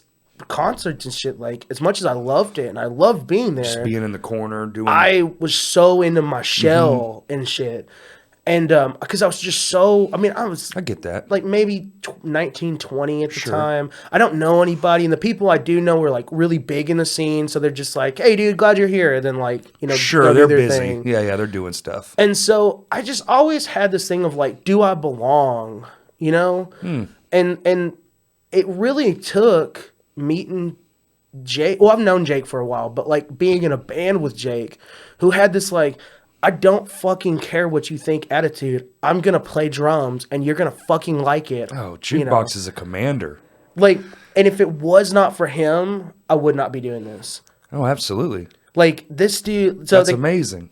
Like a recap, they call him Jukebox because you never know what's gonna come out of his mouth. It's like, the best. And seriously, go watch if you're new to this podcast, go look up the Jukebox Maggot episode, dude. He is unhinged, man. I love it. The best example of this was we played this like little record shop called Retro Rose. Yeah, I love Retro Rose. And they had Aubrey. Yes, dude, they're so fucking nice. Yes, and they had this open mic thing on around Halloween. And so we went down there and we played like 2 or 3 ACS songs just to kind of like be a part of it or whatever. Yeah. And so we go inside and we're sitting down. I'm flipping through some records and he's in a chair right beside me. And this girl comes up to him and she goes, hey, my name's da-da-da-da-da. What's your name? And he looks at this bitch dead in the face and goes, did you know Leonard Skinner died in an airplane crash? It's just like, oh my God. Like, Oh, bro, some of my favorite shit I can't even repeat. You know? Oh, yeah. Oh, yeah. Like being in a fucking Jordan's barbecue and he'll just walk up to a table of strangers and say the most insane shit. And you're like, what the fuck? We have to go now. we had this song, I love him so much. and it was like, oh man, it was The Heart of a King, I think was the name of it. And we stopped playing it because in For the a civil servant? Yeah, and like we stopped playing it because he'd be like the fart of a king, like on stage, sure. in front of everybody. We were just like, we can't, we can't. Well, it's just like, you know, say like the social stuff. It is kind of weird, man. Like, even for me as a guy, I used to just insert myself into the situations. Like, you know, if it's like, well, if you're not going to give it to me, I'll just make it happen. Like, because fuck you. Yeah, yeah. You know, I'll just do it. Even if I got to do it in a yard or something. I was always kind of that mentality. But it is weird, dude. You know, even now still, you just walk into a room full of people you don't know, and you're like, well, you know, I can be... I still find myself doing it. And you know. people actually know who the fuck I am now. Yeah. You know? And it's weird. It's fucking weird as shit, dude. It's weird. But I mean, it really was that, like, you know, But you get to see Juke just being his natural self, and you're like, you know, it can't be that bad. He's killing it. He genuinely gave me that confidence of like, stop fucking caring about what people think. Oh yeah, Because I was so worried about that. Like, I would be like, I'd like buy merch from bands and shit. Like, you know, like I did a lot of variant collecting. Like, I was known as like the Full of Hell guy because I had every fucking copy of every color of every test press of every album, tape, whatever. you do like to go full blown nerd on things. It was like 350 pieces of That's merchandise fucking crazy. in one collection. That's crazy. It got so bad. I helped Will move back from Denver, and he was like, dude, if you want, let's go to a record shop. And we went in, and this guy was like, oh my God, you're the Full of Hell guy. What the fuck? Yeah. And I literally had this, like, I had this moment out there of like, this like rich young ruler kind of thing in a way. And I was just like, oh God, like I'm only known by like the shit that I have. Sure. You know, and I'm not known by anything else. So I literally got home, and there's a fucking Full of Hell Facebook group, like a big, like, you know, community one. And I was just like, I can't look at this stuff anymore. And I just posted it all, and within 2 weeks, it was all sold. Damn. Like, it was Interesting. It was that shit. And this is around the time that we started really writing for that. And so it was just this, like, I don't want to be known as like, oh my God, the dude that's like got these fucking crazy ass records. So you really did go through a big transformation kind of all at once, huh? Yeah, Like and- personality, personal, all the things. Man, life. it really took that, like, I don't want to be known by my possessions. I want to be known by I have a good heart. My character. Yeah. Yeah. And so it was just like, fuck it. We're fixing some shit. That's cool. At least you did it. Gung ho. That's awesome. And I don't look back on any of it, you know. Right. Well, you know. And like and now You it's will like, later. It'll be fond later in life. I'm not gonna lie, it was really cool because like there was like people in like other countries that like knew me as like the Full of Hell guy. Full of like, Hell guy. Like, hey man, if you ever come over to like the Netherlands, Let's talk like, about Full of Hell. Yeah, you can stay at my place and shit. Like, and it was cool, and it was a cool community, and I'm really glad I got to meet everybody with it. Netherlands would be tight. Do some fishing. Oh, dude, like I would give anything to just fucking pack up tomorrow and go to Europe. Right. Like, just for a little bit. Yeah, like my buddy Hughes is going over there literally like a week and a half to like Sweden or some shit for like Fuzz Fest, and he was just like, man, like I've got a train thing and I'm gonna go over to Denmark and we're gonna go to the Lego factory and da da da, and it's just like, man, like I can drive 5 hours to Buc-ee's, you know? Like, and you get to go to the fucking Lego factory, Which is probably also only 5 hours away. Everything there's so close. You'll Yeah. go through like 7 countries in a day. Dude, he was just like, I'm gonna go through 3 different countries to go to fucking see Legos where they're made. That's pretty fucking tight, dude. Shit, No yeah. lie. And like I'm gonna over go here. where Legos are made. I'll Like, cash out your friend some money if he can give me a little action figure. Dude, literally, like, I was like, when you go over there, I don't care what the exchange rate is for the dollar. I will give you $1 for whatever the dollar is in their currency. Right. I was like, I have this Just same want thing. one of the dollars. I do it with I have a lot of international students that I work with at Reynolds because we have student workers that work there, and I'll be like, hey, if Christmas break when you go home, bring whatever $1 is in our currency of yours here, and I'll exchange it with you. So like at home, I've got a little book just full of like different money okay. from and I have them sign the bill and stuff, Right. and it's like my way of remembering them. That's pretty rad, dude. Yeah, that's a nice little thing. I mean, it's like at the end of the day. Are you a teacher technically? No. Oh, okay. Dude, you should hear me at work. Like, I'm so bad. I'll be like, just move that fucking table over there. Like that, like, I get in trouble for cursing a lot. It's like, I guarantee, like, I'll have people watch this and be like, oh You my God, swear Robert. so much. I do. I'm bad. Oh, yeah. I'm bad, man. Oh, same, dude. I'm a full-blown sailor's mouth. Always have been ever since I figured out what the word fuck was. Yeah. You get the real Robert. It's like I'm at that point now where it's like I'm not playing around. You get the real Robert, and that's it. Good. 'Cause, yeah, like- it should be. Well, I mean, I'm so thankful. It'll get you in trouble, but it'll also get you, a lot happier too. The thing that scares me the most is my in-laws seeing this and being like, "Oh my God, Robert!" I know your in-laws. Oh yeah, Yeah. they're fucking awesome, dude. They really are. Like I got really fucking lucky with in-laws. They've been awesome for a long time. I've known them for years, playing shows, and because they would go to Will's every fucking show he played. They were there. Dude, Anna, So supportive. she took. Dude, I remember her when she was like a little kid. Oh fuck yeah, dude. That's insane to me. You talk about, okay, let's talk about all the hidden shit in the scene, all these legends and stuff that have been to all these crazy shows. Remember all this shit. I guarantee my wife slept through a lot of them. Oh, like as a child, absolutely, yeah. There's a story of like her at the old Juanita's, and her brother was like really fucking big into Opeth. Yeah. And our ass was in there asleep on a booth while Opeth was playing, you Yeah. know? Like, it's like, fuck it, dude. But yeah, she's seen some crazy ass shit. I think I've seen some crazy shit. And she's like, "Oh yeah, I was there too." And her thing is she'll be like, "Yeah, I remember that. They were loud." So yeah, no, I'm very thankful to have married kind of into a really cool family. Right. Because like they're the fucking best. Man. Oh man, yeah, because it can definitely go the other way.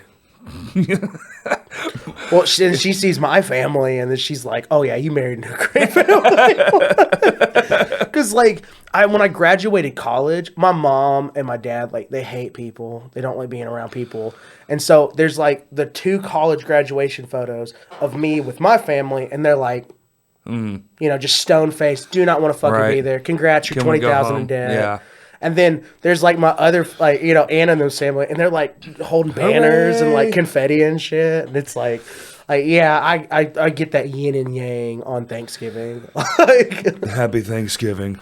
Yeah. Happy Thanksgiving. Oh yeah. But man, like it's been good, Like I will say that so we got married right when COVID. So, we got our wedding certificate or, the wedding license or whatever on March 16th. March 20th, the whole world shut down. Ain't that a bitch? And March 28th, we got married. So, you talk about, fucking growing up real goddamn quick. Wow. Oh, yeah. So, the first, year and a half of our marriage, we just, stayed at home. We didn't, you couldn't fucking do anything. Couldn't do nothing, dude. Unless you were essential. Then you could go to work. Yeah. That was fun. We stayed home and I remember we got married and then at the end of the first week, honeymoon, no nothing. Nothing. Yeah. Dude, literally the day after we got our marriage license and shit, I was on the phone with Universal Studios for 4 hours trying to get our money back. Did you ever get it back? We got it back a year later. Of course. $3,000. And then $150 or $250 we didn't get back because we technically canceled it, but they were the ones that were called me and were like, "Hey, you have to cancel." What the fuck? Oh, it was fucked, man. Like the fucking booking shit. I'm gonna come steal some shit from you then. Well, I'm gonna get my fucking 300. I'm gonna drive all the way to Florida. I'm gonna break off one of those little golf ball pieces. Take that shit home with me. Fuck Hell you. yeah, boy! Don't get Universal me in that fucking gift shop. garbage ass bullshit. Well, the worst part was we booked the flights through them too because it was a package. Right. And so when they're like, "Yeah, your money will be back within this time and this time," I was like, "Okay, well, what about you've only given me this amount? What about the flights?" And they were like, "Oh, you have to take that up with American Airlines." Thank you. It was like, so I called American Airlines. They're like, "We don't know what the fuck you're talking about." So literally, our vouchers ended on December 31st, 2020 at midnight, and I had been on the phone with American Airlines for 10 hours that day. And so at like, I want to say 10:30, and they end at midnight. We finally booked a trip for Orlando to go to Disney World. What the fuck? That close to just like $1,000 in plane tickets Just gone. Yep. Whoa. Oh, to like redo them to like make them go somewhere different or something? Yeah. Holy shit. Yep.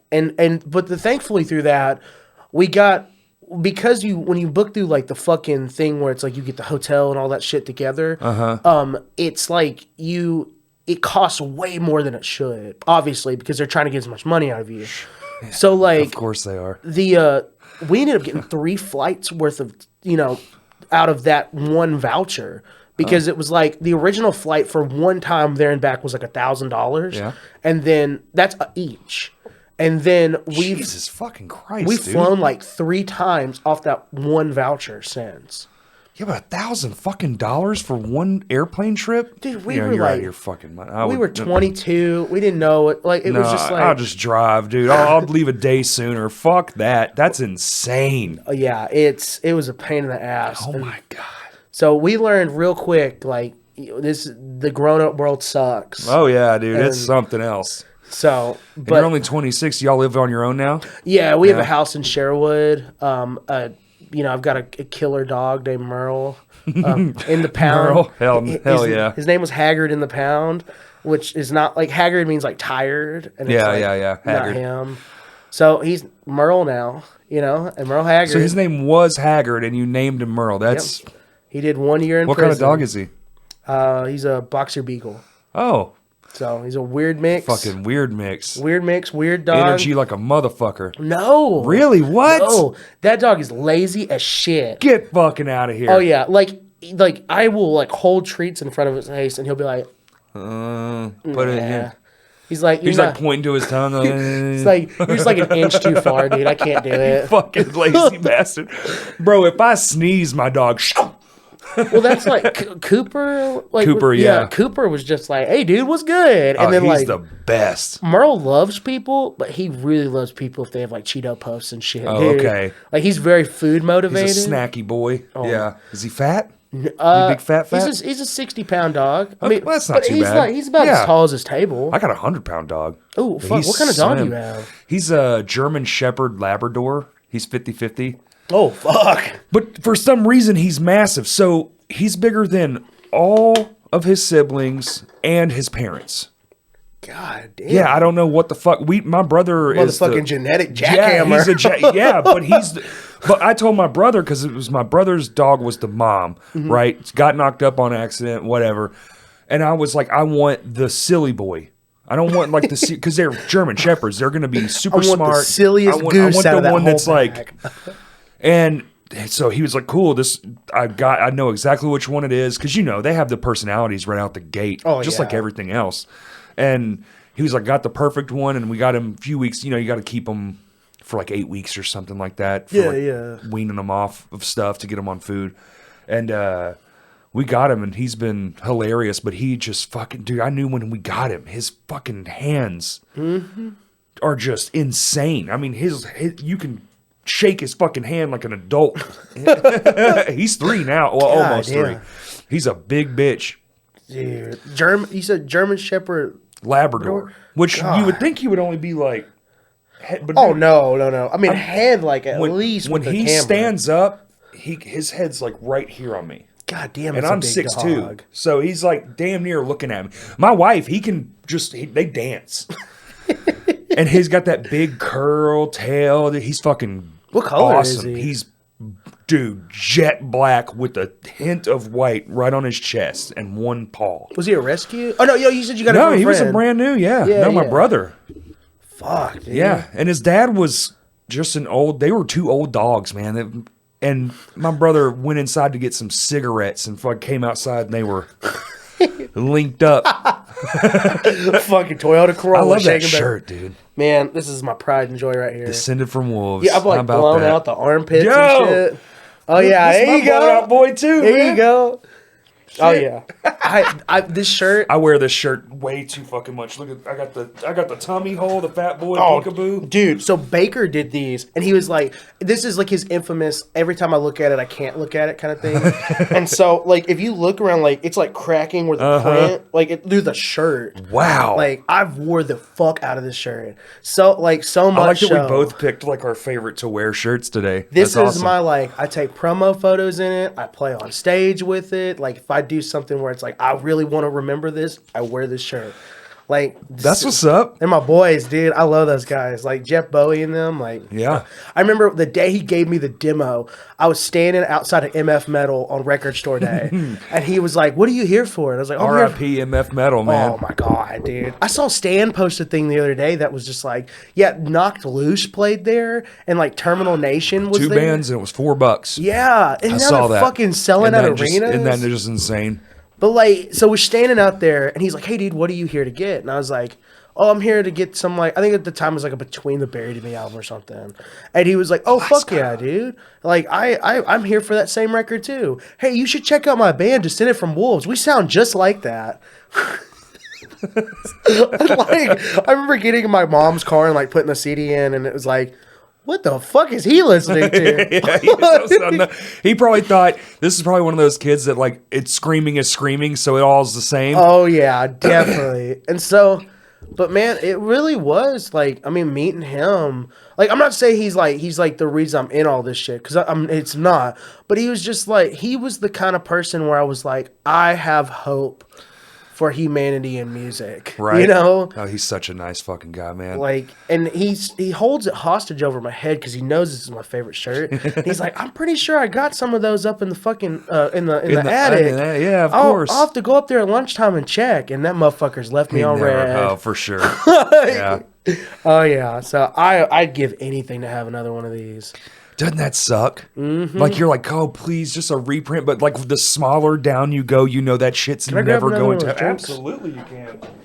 You know that shit's just never Yeah. gonna happen, dude. Oh yeah. Here, take two. I will gladly. I will drink both of these before. But no, man, like it was so much. Like this shirt is so influential to me. I was like, I have to make a Mammoth Caravan one, and it's gonna be a dead rip. The only difference is that Different I took font? the W and I flipped it to be an M, and it says Mammoth Caravan. Oh. Everything else is the exact same. See, you do know how to you know how to design. You just don't know how to use the program, dude. You got some And fucking the straight motherfucker. ideas in that noggin. Well, and the worst part is, it wasn't my idea. Like, so I literally made the design, and it was just the same as this shit. It said Mammoth Right. Caravan. Posted on Facebook, and fucking Jeremiah Baker of all people Of was course. like, he's like, dude, why didn't you flip that W to be an M? You need to. It's like, oh god damn it. That's a great thing about W's, man. You know how many my hands to war shit I've done where I'm tinkering around with stuff and like because the W is so vastly different from the M, but you want them to stack up right. And you Yep. just take the M or the W and you just flip that bitch on around and there you go. Shit, yeah, dude. Solid little, you know. Well, he's kind of been my new like scene mentor. Dude, in a way, I've been knowing him since the 9th grade, dude. I love him so much. Dude, he's like, you see him and you're just like, God, he's one scary fucker, you know? And then you talk to him and you're just like, That's so funny. he is the nicest goddamn person in existence. It's so wild because when I see Baker, I see a spiky-headed kid sitting on the edge of my bunk bed playing an upside-down guitar. Like, I still think of us as kids. Yeah, Like, because we met when we were fucking kids. And, like, he'd come over or whatever, and we'd be at school or just whatever, and we'd always be playing fucking guitar and shit and hanging out. And, yeah, it's awesome. It's Well, I see. It's neat that we both kept it going for so long too. We played an acoustic show with him, And he is like nice as fuck. Did you ever get to meet his dad? No, I haven't. Well, I didn't. Yeah, his dad's gone now. But dude, you want to talk about that's where he gets like. He was one of those people you would meet and just be like, man, I fucking hope I'm half as nice as you are in this life. That is insane. Shit, yeah. How man. nice and good of a person he was. Unbelievable. He just like I connected with him in a way that I haven't with people in the music scene. Sure. And like he so I've been a huge fan of him for a long time because of like his screen, like doing art and stuff. All of his bands. Well, like endless he amount does of like bands. single print shit, like just his own yeah. shit. And so I've got him like hanging up in my office. And so we played this like little outside thing with Turquoise Tiger. Mm-hmm. And I saw Jeremiah's name on the poster, and I was like, "Oh my fucking The god!" acoustic stuff? Yeah, dude. yeah. And I was like, "I'm gonna get to play a show with Baker. That's so fucking cool." And I like the so first cool. time I met him, I like fangirled, like I love it. I love it. because I was just like, "Dude, I've got all these full of hell prints and shit and stuff that he did," and then he was just like, "Yeah, man, you know, I do this and it's cool," like just so down to earth, and so. Between like this is like right as I'm learning how to do screen printing and shit. So like I was just like, man, I want to learn from you. And so like I go over his shop and like, you know, just I've been over there a couple times and I printed the Mammoth Caravan stuff. Right. But like just hang out with him while he does runs or like as he puts t-shirts through, I'll catch them and like fold No, you good. and fold them and stuff. Didn't you break a table doing it? Oh fuck. So he calls me at like or texts me at like 3:00 in the afternoon and he's like, "Hey man, is there any way possible I could come over and use your press? The people that I work with, they're moving shop. They've already shut the power off. I have to get some of this fucking merchandise done." And I was like, "Yeah, come on over." Because I have a 4-color press at my house. And so he came over and we bolted that fucking thing down to the bar and we're cranking out shirts. And as he's pulling, I'm hitting it with a heat gun to dry it so we can stack them and stuff. Well, I had put like 4 fucking blankets on this glass table. And I'm like, you know, it's going to keep the glass. That'll be good enough. Yeah, it'll dissipate. So I get to the last shirt. The last shirt out of like 300 of them. Just Like, fucking the gone. loudest goddamn noise you've ever heard. And we're just staring there like, I mean, like, it's like glass on the floor and T-shirts draped over the frame. And we're just staring at each other like, that did not just happen. What he doesn't know is 2 days before that, so it was a circle table. Yeah. And we have all the square furniture. And my wife and I are like, God damn, we hate this table. This table is such a piece of shit. We 'Cause can't. it's round? Yes. And we can't get rid of it because our family's like, don't put it on the curb kind of thing. And they'll store it at their house and I'll take up their space. And so we were just like, God, we got to fucking get rid of this table. I'd do anything to get rid of this table. And then it shatters. And he's like, "Oh, man, I'm so sorry. I think I have a piece of glass. I'll help fix it." No. I'm like, "No, this is a blessing." It's hilarious. So, like, that night, we just, like, put a piece of plywood down on the frame. And, like, I mean, we're doing, like, Onus and, like, Second Life shit and stuff. And we put a piece of plywood down. And, like, we're finishing the shirts up. And my wife, like, finds another table on Facebook Marketplace. And we go and get it the next day. Awesome. Yeah, that fucking... I've never... Like, I still step on glass. And that's been, like, 4 months. Was it that weird safety glass where it goes into a billion pieces? Oh, my God. Like, it would... Dude, I'm Like telling a you. car window? It was everywhere. Dude, you'll find that shit for the rest of your life. The whole time you live there, you'll be finding little pieces of that shit. You're like, how many times can I sweep the same fucking place? Dude, we did... And if it's under something, you'll find it when you move. We did one... We rearranged our living room when we moved in. It was like 2 years, and I dropped the picture frame. And I dropped it in the kitchen. And then we rearranged the living room 2 years later, and I found a piece of glass from that fucking picture frame. 2 years, been just chilling, just waiting. Yep. Yeah. I'm telling you, man, you really learn more about your house when you walk around barefoot. Bro.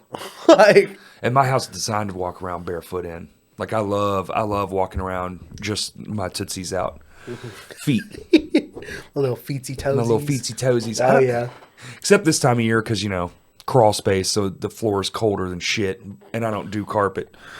Yeah, you only do like hardwood and tile, right? Yeah, like, man. With your job? Yeah, well, with my job, but also just preference. Like, I have 2 spots of carpet in my house, but it's only because I really couldn't avoid it. Like, one is my office, and You can have hardwood in your office, but I want to record shit in there. Yeah. And the way the walls are, it's designed kind of cathedral-esque. Mm-hmm. So it's not like a nice flat where I could put some bass blockers in, and just cut all that out. So it's like, it's echoey as shit. It's easier to work with than it is to like, to negate it. Yeah, so then the other one is a room that just doesn't get used. And I was like, if a guest come over, it's a guest bedroom. It's literally just a bed and a dresser. I'm not going to, I get carpet for free. So I'm just like, fuck it. Shit, yeah, dude. Throw it in the, and the rooms aren't that big. So it's like, but that's it, dude. And I have it blocked off where my dog can't go back there and like get hair in it and shit. I hate carpet so much. Man, so I didn't even put carpet pad underneath the shit because I know for a fact I'm going to hate, it's going to get one little wheel mark or something. I'm going to get mad and I'm going to cut it out and throw it away and put hardwood down anyway. Dude, the house I live in was my grandmother's, and she passed away, and we bought it from her, or bought it from our family. Oh, I was gonna say, we got the fucking Ouija board out. Like, Grandma, yo, Granny, how much for the 2% interest? 500 to your nephew. And so the house is built in the 70s, and like the whole fucking house, except for the dining room and the kitchen, was this 2-inch Cookie Monster blue shag carpet. Like, it was the most disgusting, vile thing you've ever seen. That's horrifying. The only other carpet in the room... Cookie Monster blue. Dude, you could have made a cosplay out of this shit. It'd been the heaviest goddamn cosplay. You should have tried to... You should have tried to sell it because you do that too, right? No. I mean, I have the Star Wars thing. I kind of have it as just like shelf warmers and shit. Okay. Like one day you have to see my office. I really should. It's just like fucking action figures and like just like helmets, and it's fucking crazy. Okay. But the minute paperwork was signed and it was like, okay, we can renovate the house. Tearing it out. We spent all night and ripped that bitch out.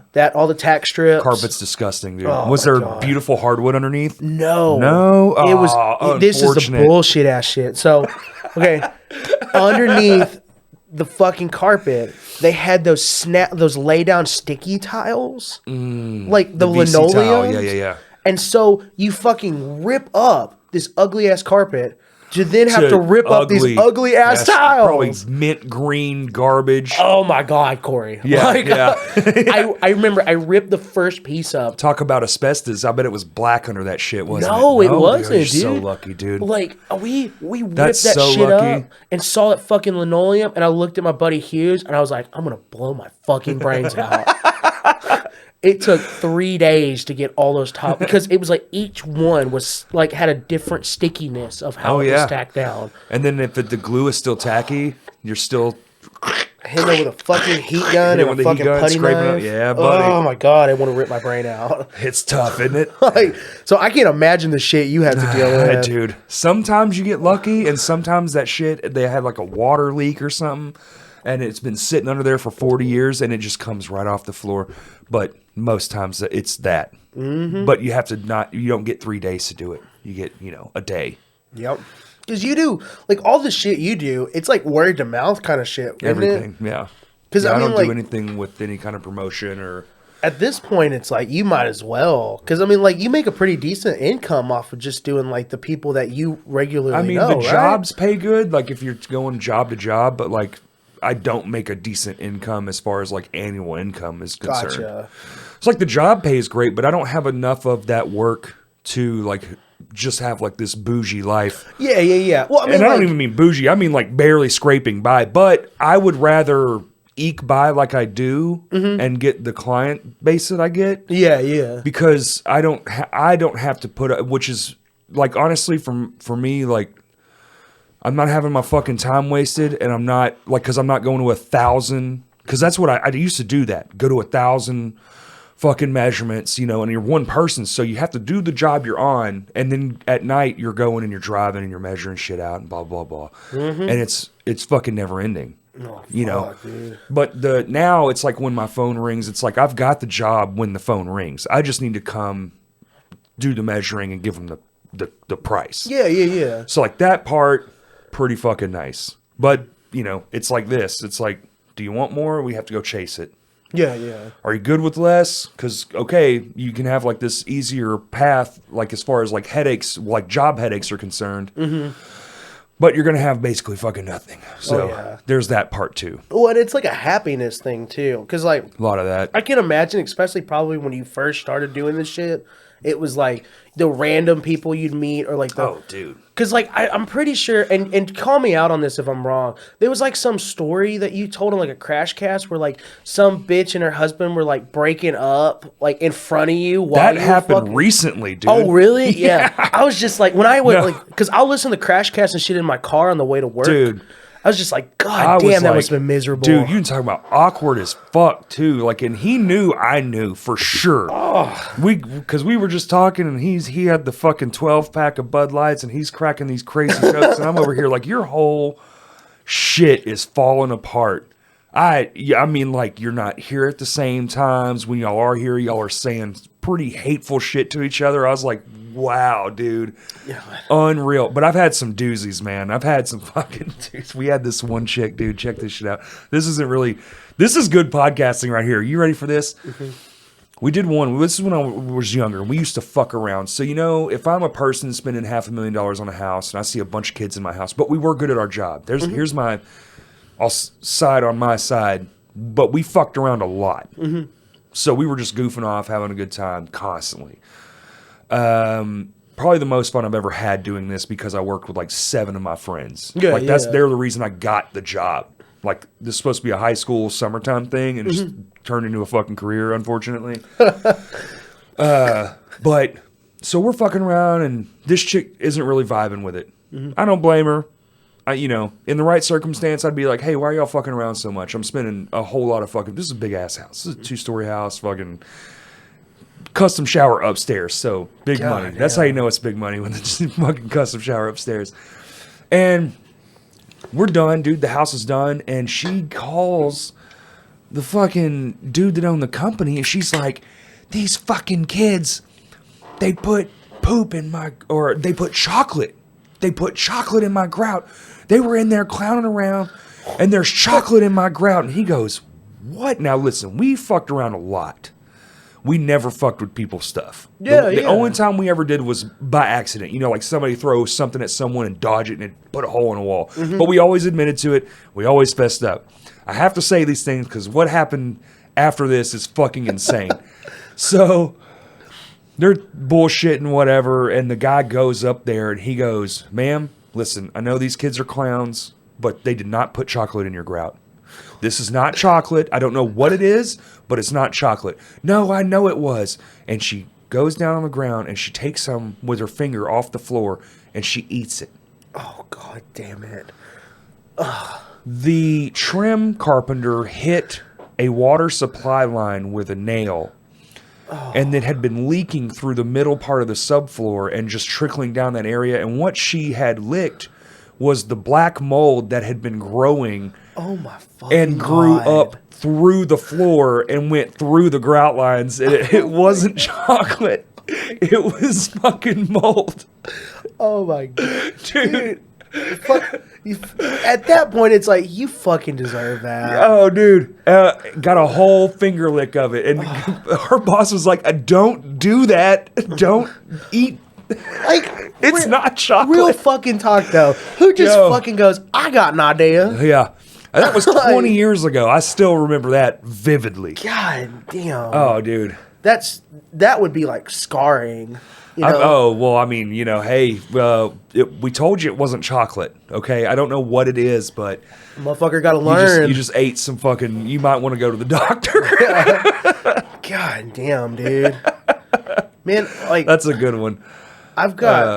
So, with the way my job is, there are, like, shows that, like, I'm just, like, scarred by. And, like, dude... I've got some definite... So, for example... The worst fucking show I've ever worked in my entire life was SpongeBob SquarePants the musical. This is right off Broadway. The people have just teched it. Like, this is a new thing going on the road. Reynolds is their second stop. Oh, boy.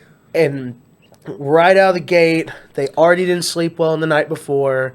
And like the fucking lighting technician was like, "Hi, my name's da da da da da. You will do everything I say, and you will not argue with me, because if you argue with me, I will make sure you're not on the staff right now." And I was like, "I got your patch numbers at front of house," and like, you know, thanks. And so Jerry, every single time she would do something, I'd be like, and I'm not trying to pat myself on the back. It was just I know my space, and like, you know, she would like, so with the lighting, you'd hang it on the pipe, and then there's this shit called Socko, and basically it's like you just drag it out, you hang it on the pipe, and you plug in the connectors to it. Yeah, Sockos. And so, I'm like, hey, the weight you gave us on the pipe is like 500 and something pounds. Is that accounting the Socko that we're putting on there? Or is it just the weight of the fixtures? Because if I need to know, because I need to tell my dudes up top when they weighed it. Yeah. And so they're like, oh, that's the weight of the, you know. And I'm like, okay, sure. Well, I'm watching them tie this shit, and it's like a tie here, go 5 feet in a tie. And I'm like, that ain't looking right, because I'm a every foot. Every beam, every little cross beam. And so I'm just like, oh, goddamn, this shit don't look good. And so I say something, and they're like, well, I know how to do my job. I've done this. Da, da, I'm a professional technician. Da, da, da, da. Okay, you do you, boo. Mm-hmm. And so they weighed it. Oh, it's out of weight. It's not working. It's not going up. Okay, we'll throw 100 more pounds on it. It's not working. Throw another 100 pounds on it. And so finally, it's like 250 pounds overweight from what they gave me because of the Socko and shit. Right. And so they start to fly it out, and you start to see it droop. And like it's going towards the rail area and stuff. This fucking pipe that's got like 700 pounds of shit on it. And then the tie line starts busting. Oh, fuck. And boom, right into the rail. And it was like, I'm going to fucking murder somebody. Whoa, dude, that's dangerous shit, man. It was so bad. They had to go up in a genie lift and walk the pipe with a chain hooked to them to tie all that shit back up and get it to weight back out to then fly out. It was like that kind of shit. Fuck that. And so I was just like... You wonder how shit happens? See, you wonder how shit at these festivals, the whole fucking ceiling comes crashing down? Shit like this. Well, and it's like, I get it. You're tired and you're hurt or whatever. But you can kill people with that shit. Imagine if that was mid-show and that fucking thing gave up. Fuck yeah, dude. It's over. Yeah, like, I was just like, it's beyond stupid. So, like... And it was 7 trucks. My fucking heart racing. Wow, God. This show was 7 trucks in that tiny ass space. Because we're full size performing arts center. That's like watching the Dillinger dude walk across the village stuff. I was like, we're dying today. Like he's gonna bring the whole thing down. He was not supposed to be up there, dude. Well, it was like a level of like if the Rolling Stones played the Rev Room. Yeah. Like it's the only way I know how to put it.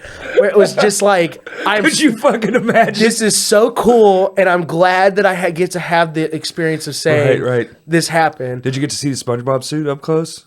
No, I mean he's not in a suit. It's just like pants and a t-shirt. Oh, okay. Like so not even painted yellow. I got it's just like, oh, this bootleg ass shit. That's some bootleg shit, dude. You're not even gonna try? And it was like on Broadway. It was like a huge thing on Broadway. And so like we had a sold out house, and they were like, oh, the projection's not working because there's like projection mapping and shit in it. The projection's not working.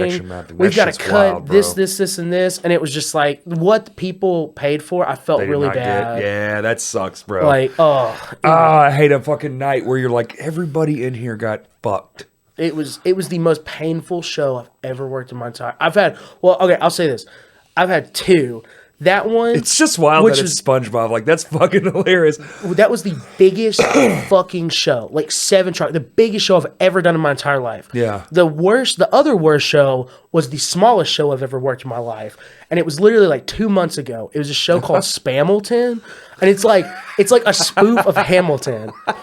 This show was so fucking small, Corey. It like no semis. Came in a fucking Silverado. It showed up on a fucking pallet. Nuh-uh. I swear to God, it was 8 suitcases, a soundboard, and a drop, and that was it. Oh. And like, it was so like the people that had jumped on like didn't fucking know what they were doing because they were new. Right. And like literally the sound guy, he got off a fucking plane in Little Rock and got there, and it was like his first day on the job and didn't know how to use the board.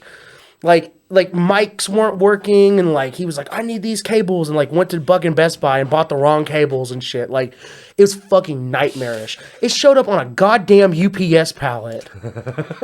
Like, so yeah, my job is not just assistant tech director. It is resident problem solver. Oh yeah. Oh, like, I've been a part of some of those, dude. Like, oh goddamn. And it's shit like that. Like, I'll have people hit me up and be like, "Yo, Robert, any like so like for example, I did this like crazy ass thing for Mutants where like there was a video for Terminal Nation, and like I mean like they had brought the video down and played the screen and played this Nick Gage thing, and then they like threw it up and we like ran lights and shit, and like the whole thing was like I want to play Mutants, so this was like my like I'll do this if I can play Mutants the next year. Sure. And so I did all this fucking crazy lighting and stuff.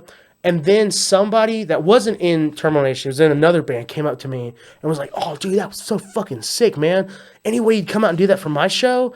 And I was like, "Sure." So I make like $26 an hour, and then rental fee, and they were like, "Whoa, no." No, I meant for free. It's like, can't you do all this for no money? So I have people all the time. They're like, "I got this crazy idea. Let's do this." I'm like, "Are you gonna pay me for it? Because I'm not gonna fucking come out here and do this shit for free no more." Yeah, I do this shit for 40 hours a week.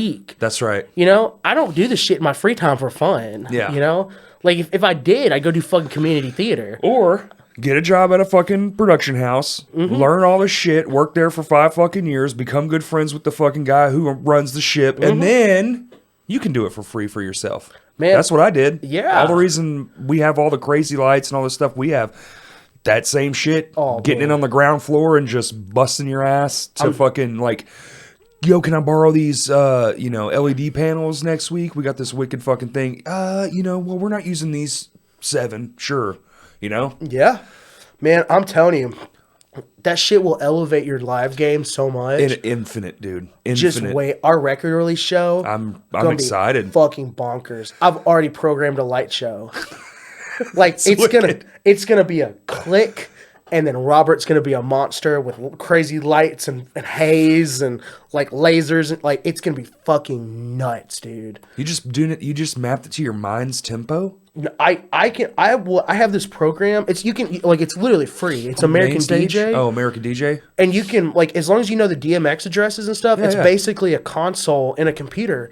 And you just fucking map that shit out. And it's like this, I want this cue for this amount of time, and then it changes to this cue and this cue, and it'll have these fixtures in each one. And you have the little adapter to run the DMX adapter. That's sick. It's gonna be like click, I take my glasses off, I put my in-ears in, and it's fucking mayhem. Okay. Like we are, and dude, with the level of bands that we're playing with, we were like, we're gonna make an impact. Good. Like, that'll be fun as shit. It's go big or go home. Where's it gonna be? It's gonna be at Whitewater. Okay. That's all I will give you. It'll be in March, and it'll be at Whitewater. March what? It's not the 14th, is it? No. Okay, cool. Then I can it come. frustrates me a little bit because don't say anything. If it's because the 14th is my anniversary. Oh no. Like it sucks because LDB Fest or whatever, and like Louisville is the same time as it. It's like that big hardcore fest or whatever in Louisville, Kentucky. Okay. I have a feeling that like some people in bigger bands here are going to be playing there that I would love to be here. Sure. And so I'm kind of just like, God damn it. It happens, man. The people that are there, you're going to get a fucking show like no Sounds other. fun. I'm excited. Like you're selling it, man. I love a good production. Well, we've just worked and so inside hard. Whitewater, that's gonna be fucking insane. I guarantee after this, I'm gonna have a bunch of people be like, "Man, is there any way you do that for my show?" And they'll be like, "Here's my rates and stuff." Right, and like just carry around an Excel sheet with. I just tell people our shit's automatic. Yeah. Like we just went the sound route. Like just buy stuff, and you see this little box. It costs $250. Plug everything into that and hit this button. Mm-hmm. It's close enough. Well, I mean, we're so crazy; it doesn't really matter. It doesn't have to be spot on anyway. But it's so, dude, it's so close. Like there are times where it's happened more than once. We'll be doing like a slower song, and right at the last little pop, the whole system will shut off. Mm-hmm. And then we're going into another song, and it boots, it beats back on beat, and you're just like, that was fucking tight. Even it will even create its own great moment, just the sound. Like it's a good man. I was gonna ask you. It's a good system. At the fucking Crash Cast thing where you guys did the Every Time I Die show, did y'all have like I didn't go. I'm just honest. Yeah, from the photos. Yeah, that fucking big ass. We made that. Did you have that to where it would like program where it flash and stuff? So no, we wanted to do that, but it was too much. So those were all like 90-watt light bulbs. And we had to break it into 2 sections. So we could do each section, and we talked about doing that, but it was kind of lame because the 2 sections were uneven amount of lights. So basically it was just on. Gotcha. And we could turn it off, and we turned it off a couple times, and we could turn it on, like full on or full off. Gotcha. But see, we did everything from photos. So like because we recreated Every Time I Die's actual light. Their live show light. And what we didn't take into account for was they were using smaller housings and bulbs. We were using like full-size house shit. They were using like up in a banner marquee light bulbs. Not fucking this kind of shit. Man, you know what? Like, I'm just for like a future thing. I found this when I was working at a theater in New York. We did this show called The Drowsy Chaperone, and the whole thing was like this like marquee sign, like proscenium wall, and the dude went through and like clipped Christmas lights and wired them in 3s. So like every 3rd Christmas light was wired together on the strands, and he took a fucking ping pong ball and melted a hole in it with a soldering iron and glued it onto the Christmas light and just stuck it through. And so, like, the whole thing was just, like, fucking Christmas lights and ping pong balls. And they would, like, alternate and flash. People are so fucking creative, dude. I was just like, oh, my God. The amount of fucking time that must have taken. It didn't... Well, I was assistant master electrician on that. Yeah. So it was, like, me and the master electrician clipping that shit. I mean, it did not take long at all. So you just clipped a bunch off and then got a new piece of wire and just made them run in line. Went like, so it was like, if these were my Christmas lights, okay? Right. People, I would, like... go every 3. So like this one. And then you would just wire it over to the next one? Yep, these 3 would be wired, and then it'd be like this one and this one are wired, and then, just like every third one. Yeah. So they would blink alternating. Yep. Like this. And it would be, and I programmed them to where it was like one is on each separate dimmer. So when you did an effect, it would be like, they would be like moving and shit. That's fucking wicked. It was awesome, dude. So... Dude, do you know how long we've been going? I don't know. I have no idea. Here, hold on just a second. Because Kurt decided to leave.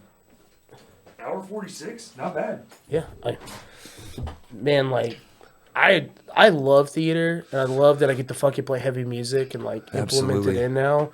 Like, dude, I'm telling you, we got some really fucking big shit coming up with Mammoth Caravan. That sounds fun. Y'all are out there living it up for sure. I haven't got to see y'all yet, but it's coming. So album announcement drops on the what are we, like 2 weeks away from the show? 2.5. 2.5 weeks. So Tuesday, this will come out. Right. And then we'll have Decibel post about the Nomad with Matt Johnson. That's so and we're going to announce our album, and pre-orders go up for it. We're doing all of it ourselves, like handmade CDs and cassettes. And then we'll have 12-inch records, like lathe cut records and shit like those. That'll all be ready for the show in March. And then we play with Spirit Adrift. This coming up Wednesday. Yeah. It's Spirit Adrift and Mudlung from fucking Fayetteville. Mudlung? The heaviest goddamn little, like, oh my god, dude. Like, if you get... That's a hell of a band name, dude. It's fucking... they are loud as shit. And so, we're playing with them on Wednesday. Spirit Adrift, so it's Nate from Gate Creeper. He's from Arkansas, and it's his band...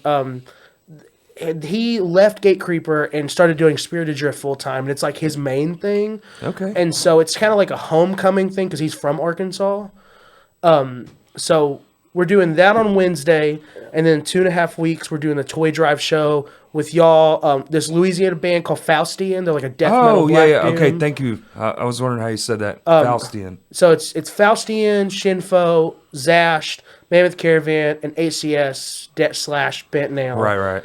And then, dude, 2 weeks later, we go to Memphis and we're playing with Corroded and Moisturizers. I think it's like a grindcore band or some shit. But they're fun as fuck, dude. We're at in Memphis. High Tone. Okay, It's like the one with the small and the big room. Tone. Yeah. There's a guy named like Josh, and he was just like, "You guys are sick. Any way you do this?" And I was like, "Yes." So yeah, it's just, and then, dude, next year our goal is we're gonna hit it super fucking hard.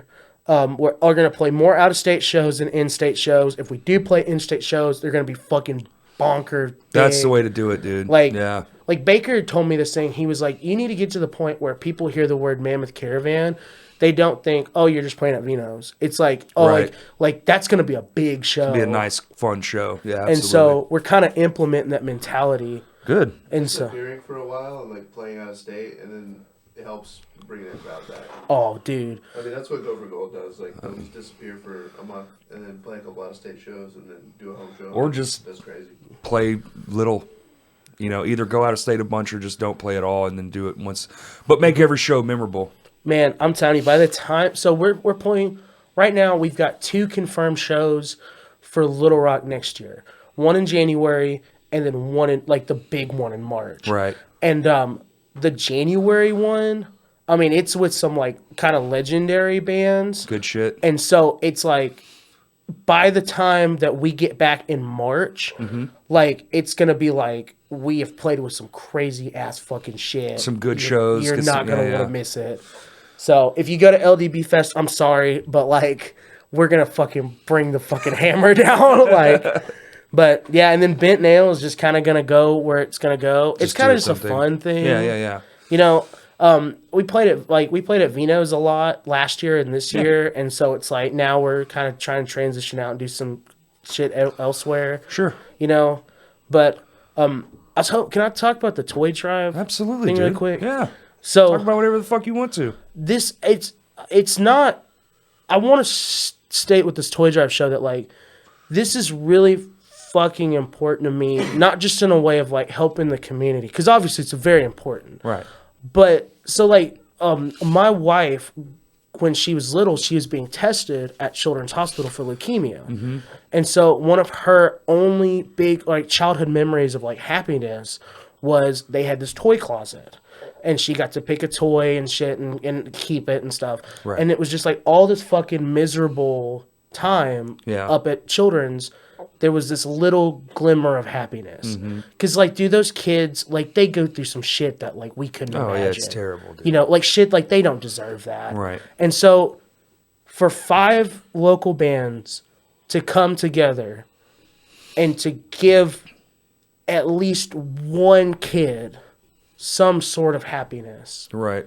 It means the world, man. It's, like, literally, like, it's more than, like, you know, the $100 you'd possibly make on a Vino's night, you know? Right. And so it's like, I've had in the past where bands have been like, man, like we can't play this show because we have to have a guarantee or da-da-da-da-da.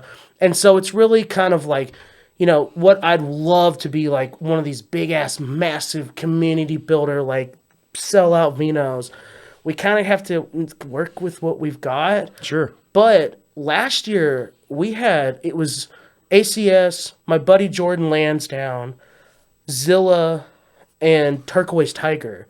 And we had 2 carloads full of toys. Yeah, that's fucking awesome. If you look at last year's lineup versus this year's lineup, god damn. Well, 2 great shows. Two completely different lineups too, though. Like yeah. But it's like you're up a whole new fucking level. Because it's like a lot of bands in their starter phase. Right. Versus like a lot of bands in their prime. Right. You know. Been going for a while. You'll be taking donations at Bitterfest as well, right? Yes, we're working on a donation box there for that Saturday or Friday and Saturday. Friday and Saturday. Yeah, and so it'll be there. It'll hopefully be over kind of in the merch area. So if you bring something, you can drop it off there. I'm still working with Stan and hopefully make a post about that. But dude, like this is a big community builder. It's gonna be a fun fucking time. It's a and it's cool that like the entry is a toy. How nice is that? Man, Vino's has been so good to me on that. Always super helpful. Like if it was not for that, I don't know where we would be able to do this, because everywhere takes a fucking cut of shit. And I'm Chris. Hey, take a cut of some toy. You want some GI Yeah, Joes? yeah. Hey, buddy, I gotta take this. Yeah, I have to take the Star Wars Tonka figures. fucking truck. But I mean, like when you play at Vino's, like they'll be like, "I'm gonna take a cut of the Well, door." yeah, everybody's and gonna shit. get. They gotta pay their staff and shit. It makes And sense. so they like write this whole thing off. They're just like, just pass me the tax document at the Right. end of it. Yeah, yeah. We'll write it off. You get the room for the night for free. And, Absolutely. And so it just makes it all worth it, man. It's everybody wins. Yeah. And I Yeah. mean, like, and bands like Zashed and stuff, I mean, even like with them not making money off the show, it's a good publicity thing for them. And I'm not trying to use it as a publicity thing, but it just, for them, with the benefit of like, I'm only playing a free show. Well, and you get to hang out. yeah. You get to network. Yeah, You know, dude. it's like, you know, Well, and it's like, I mean, think about it. Like, when. it's not all like just like you're going to stand outside all night and not talk to anybody or anything like that. Like it's a good way to just like have a community builder, but you get to see a little bit of everything because there's no band on that bill That sounds that's the like another exact band. same. Yeah, yeah. That's my favorite part. Like I love that shit. Man. All the bands go hard in different ways for sure. And the hope is that like the next year it gets bigger and it just keeps getting bigger and bigger, and you know, like It very well can. I mean, Like- you could get it to where it's fucking getting a damn semi of toys. My friend's dad runs one every year, and they do a whole semi yeah. of toys. They do it in the Walmart parking lot, and it's just crazy. Fuck yeah, man. But it's just this is just a very close thing to my heart, and Yeah. like it's just a good way to help, you know. We're talking with the people from Children's. There's a specific woman that works there that takes care of all the donation stuff. We're gonna do like a little 3-4 minute interview with her because last year they were That's what's like, up. we need we obviously we need donations because Right. donations were low because of COVID. Right. But specifically, we need like toddler stuff. So like at Okay. that time, they really needed that. And so it's like, how does this benefit you? Where do these donations go? Kind of thing. Like, what are you needing more than others? Because like with this show, dude, like places like Ollie's, places like Dirt Cheap and stuff have like good quality fucking toys that are like Oh, they do. dirt They absolutely cheap, do. man. Yeah. Like we saw those like 6-inch Halo figures and stuff, like fucking high quality ones for like $10. And Ollie's is one of those like fell off the truck damaged freight places. So sometimes they got some low key dope ass shit for Yeah. no money. It's like a fucking dollar bargain. Yeah, is that the one that's like the Amazon? So like every Friday, everything is $15, and the price goes down every day until the next week. Fuck yeah. That's interesting. And So- they sell like hard drive, like all kinds of toys, like electronics. Yeah, that's what I've been trying to hammer home is like you can go to damn anywhere and get a cheap toy and you get this wicked ass show for Yeah. quite possibly $1. Yeah, dude. If you're smart with your money, you know, like fucking that's the shit. like the $1? The hope is that obviously is like we want to pack out Vino's. Yeah, bring 10 fucking toys. Because you like, know? dude, like I mean, hell, last year we went and spent like $25 at fucking Ollie's and left with like 2 giant bags of stuff. That's what I'm saying. Yeah. You know? Absolutely. Like you can get a lot for a little and Right. it'd be good quality stuff, man. Yeah. So Dude, and kids, they're like, you know, they're just happy with whatever. Oh, I remember, fuck dude, toys when I was a kid fucking were shit. Oh, yeah. And we had the best time. They were trash, literal fucking trash. Lincoln Logs? Are you kidding me? Mm-hmm.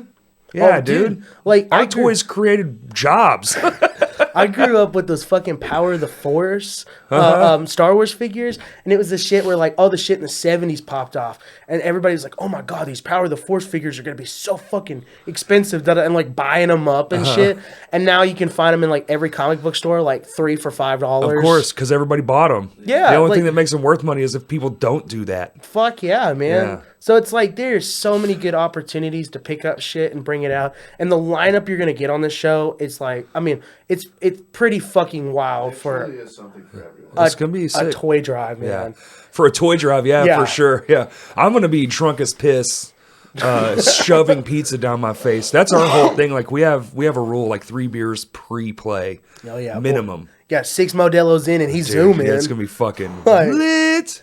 I'm gonna be having a great time. I'm so like I'm gonna be fucking exhausted at the show just because I all the ones that we've done like this I always help with like changeovers. Sure. But it's just gonna be a lot of I do the same. sharing cabs Yeah. and shit to make the night go fast. It'll go fast. Oh, if you have yeah. people up there, dude, you're not gonna share that. You just fucking get 2 people, one on the stage and one in the fucking What thing. is it, 6 bands? 5 bands. 5 bands. Starts at 6 o'clock, ends at 10 o'clock.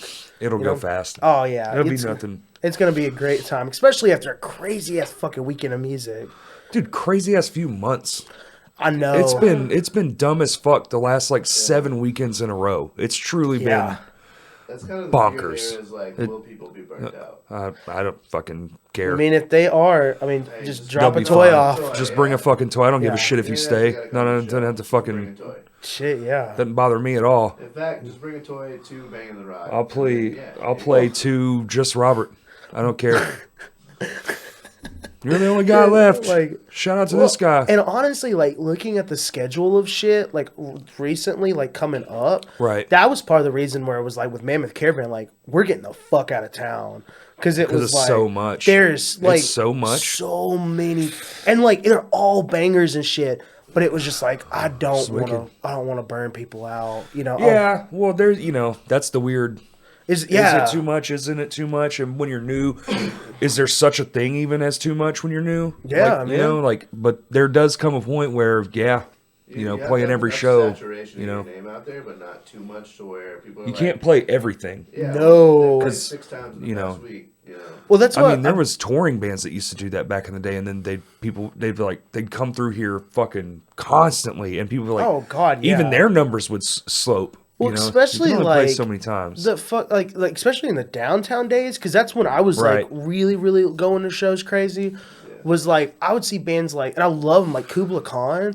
They would be here within like a year, be like 6 Yeah. or 7 times, and it was Oh, like yeah. that's a lot, lot. man. Yeah, they were just right a in lot. Texas, so this was like the starting point of, or Yep. like ending point of a tour for them. Shit, yeah. And so it's just like, River King was the same way for a long time. did they break up or they? There's there's- no no idea. Like I hadn't heard about them. Literally in a long haven't time. heard about them in a while. Yeah, Oh, they're fucking killing it. Like isn't that funny? You can didn't know have bands them be in- big as shit, and you're just like, no idea, Yeah. Oh fuck yeah! no man. idea that they're doing stuff. They just sold 1 million records. I wasn't one of them. It's weird. Well, like the fucking like the when we were young fest and shit. I was like having to look up and be like, is this band actually still touring? Or Probably like not a lot is of this them. like They a were all. That was reunion all. thing? That was a giant payday, is what that was. I was like, God, That's damn. all that was. Fucking take that They check to never the officially bank. broke up, but they got back together for like Yeah. that type of thing. Yeah, I was just like, God damn, man. Yeah. Here's But- $500,000. Okay, yeah, I think we'll get back together now. Yeah, because like Paramore played that one, right? And Yeah, but they're not made a- broke up.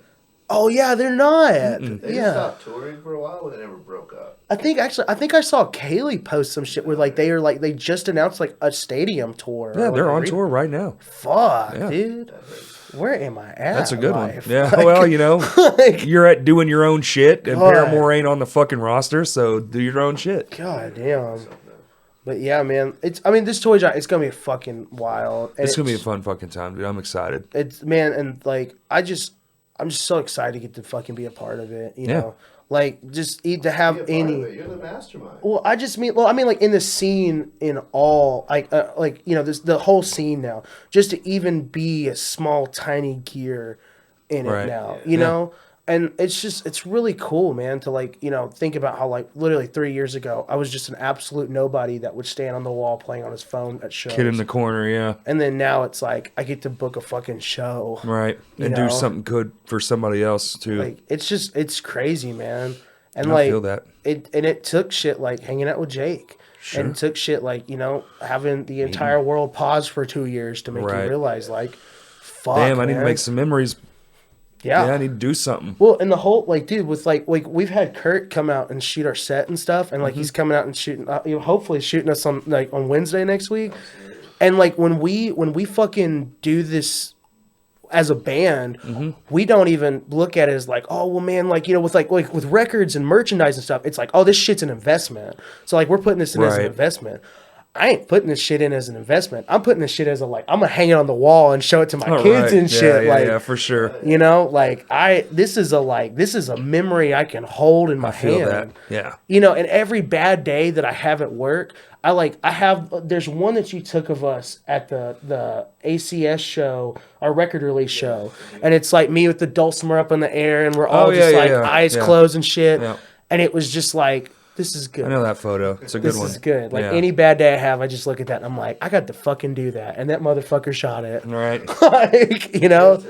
So if you the point of this whole podcast is if you need your band to have photos, I need you to message Kurt right goddamn now. Yes, please. 3. So Then I can continue to pay rent. We can continue to have this podcast space.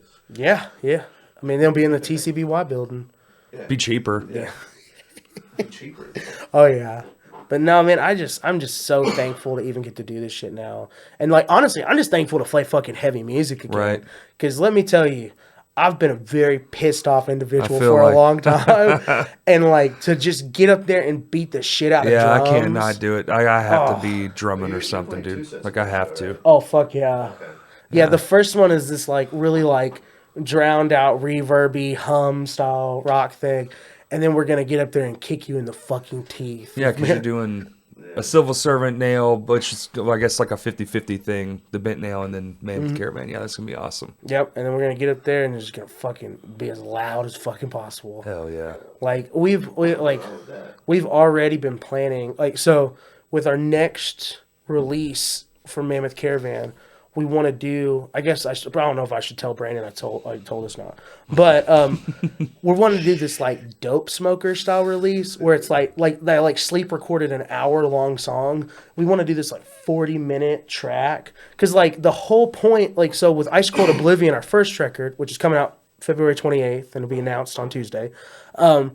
That's today. Yeah, surprise. It's this like story. Like we read this article about this fucking little baby mammoth, and it was in the one where they found blood still in it. Yes, it's called like Yucca or some shit like that. And so we wrote this like concept record about like this nomad is like hunting her and like gets her away from the tribe, and then they both end up dying, and like one gets like it's encased nice and found. And so we were just like, well, fuck, did we box ourselves in with this Ice Age shit? So there's plenty to do with that. Well, it lasted quite a long time. Brandon came up with this fucking genius idea. He was just like, man, our next story is this were-mammoth story. Where like they're fucking the scientist is like found Yucca and they're chiseling her out of the ice, and he cuts his fucking finger in the tusk and like gets infected in his blood and it like becomes this were-mammoth. Like it's gonna be like a 40-minute monolith. You're gonna fuck around and accidentally write a script to a fucking B movie that's gonna go gangbusters like Sharknado or something. Fucking Netflix shit, like Weremouth.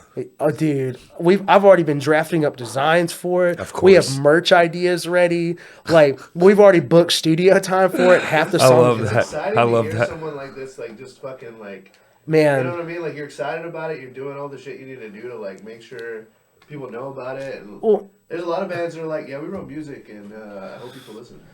If there's one thing that like I want people to learn from me through shit like this, I've always been that like mentality of go fucking big or go home. Yeah, oh sure. Like Same. when I'm telling you, when we get ready to play in March and we put out Ice Cold Oblivion, it's gonna be like a crazy light show and haze.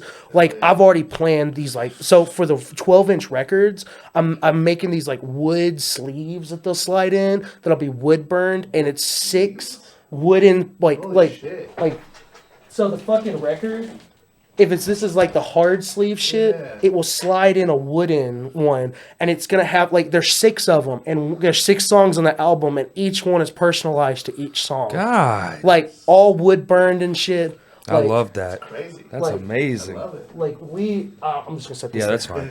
But like we've gone like fucking bananas with merch.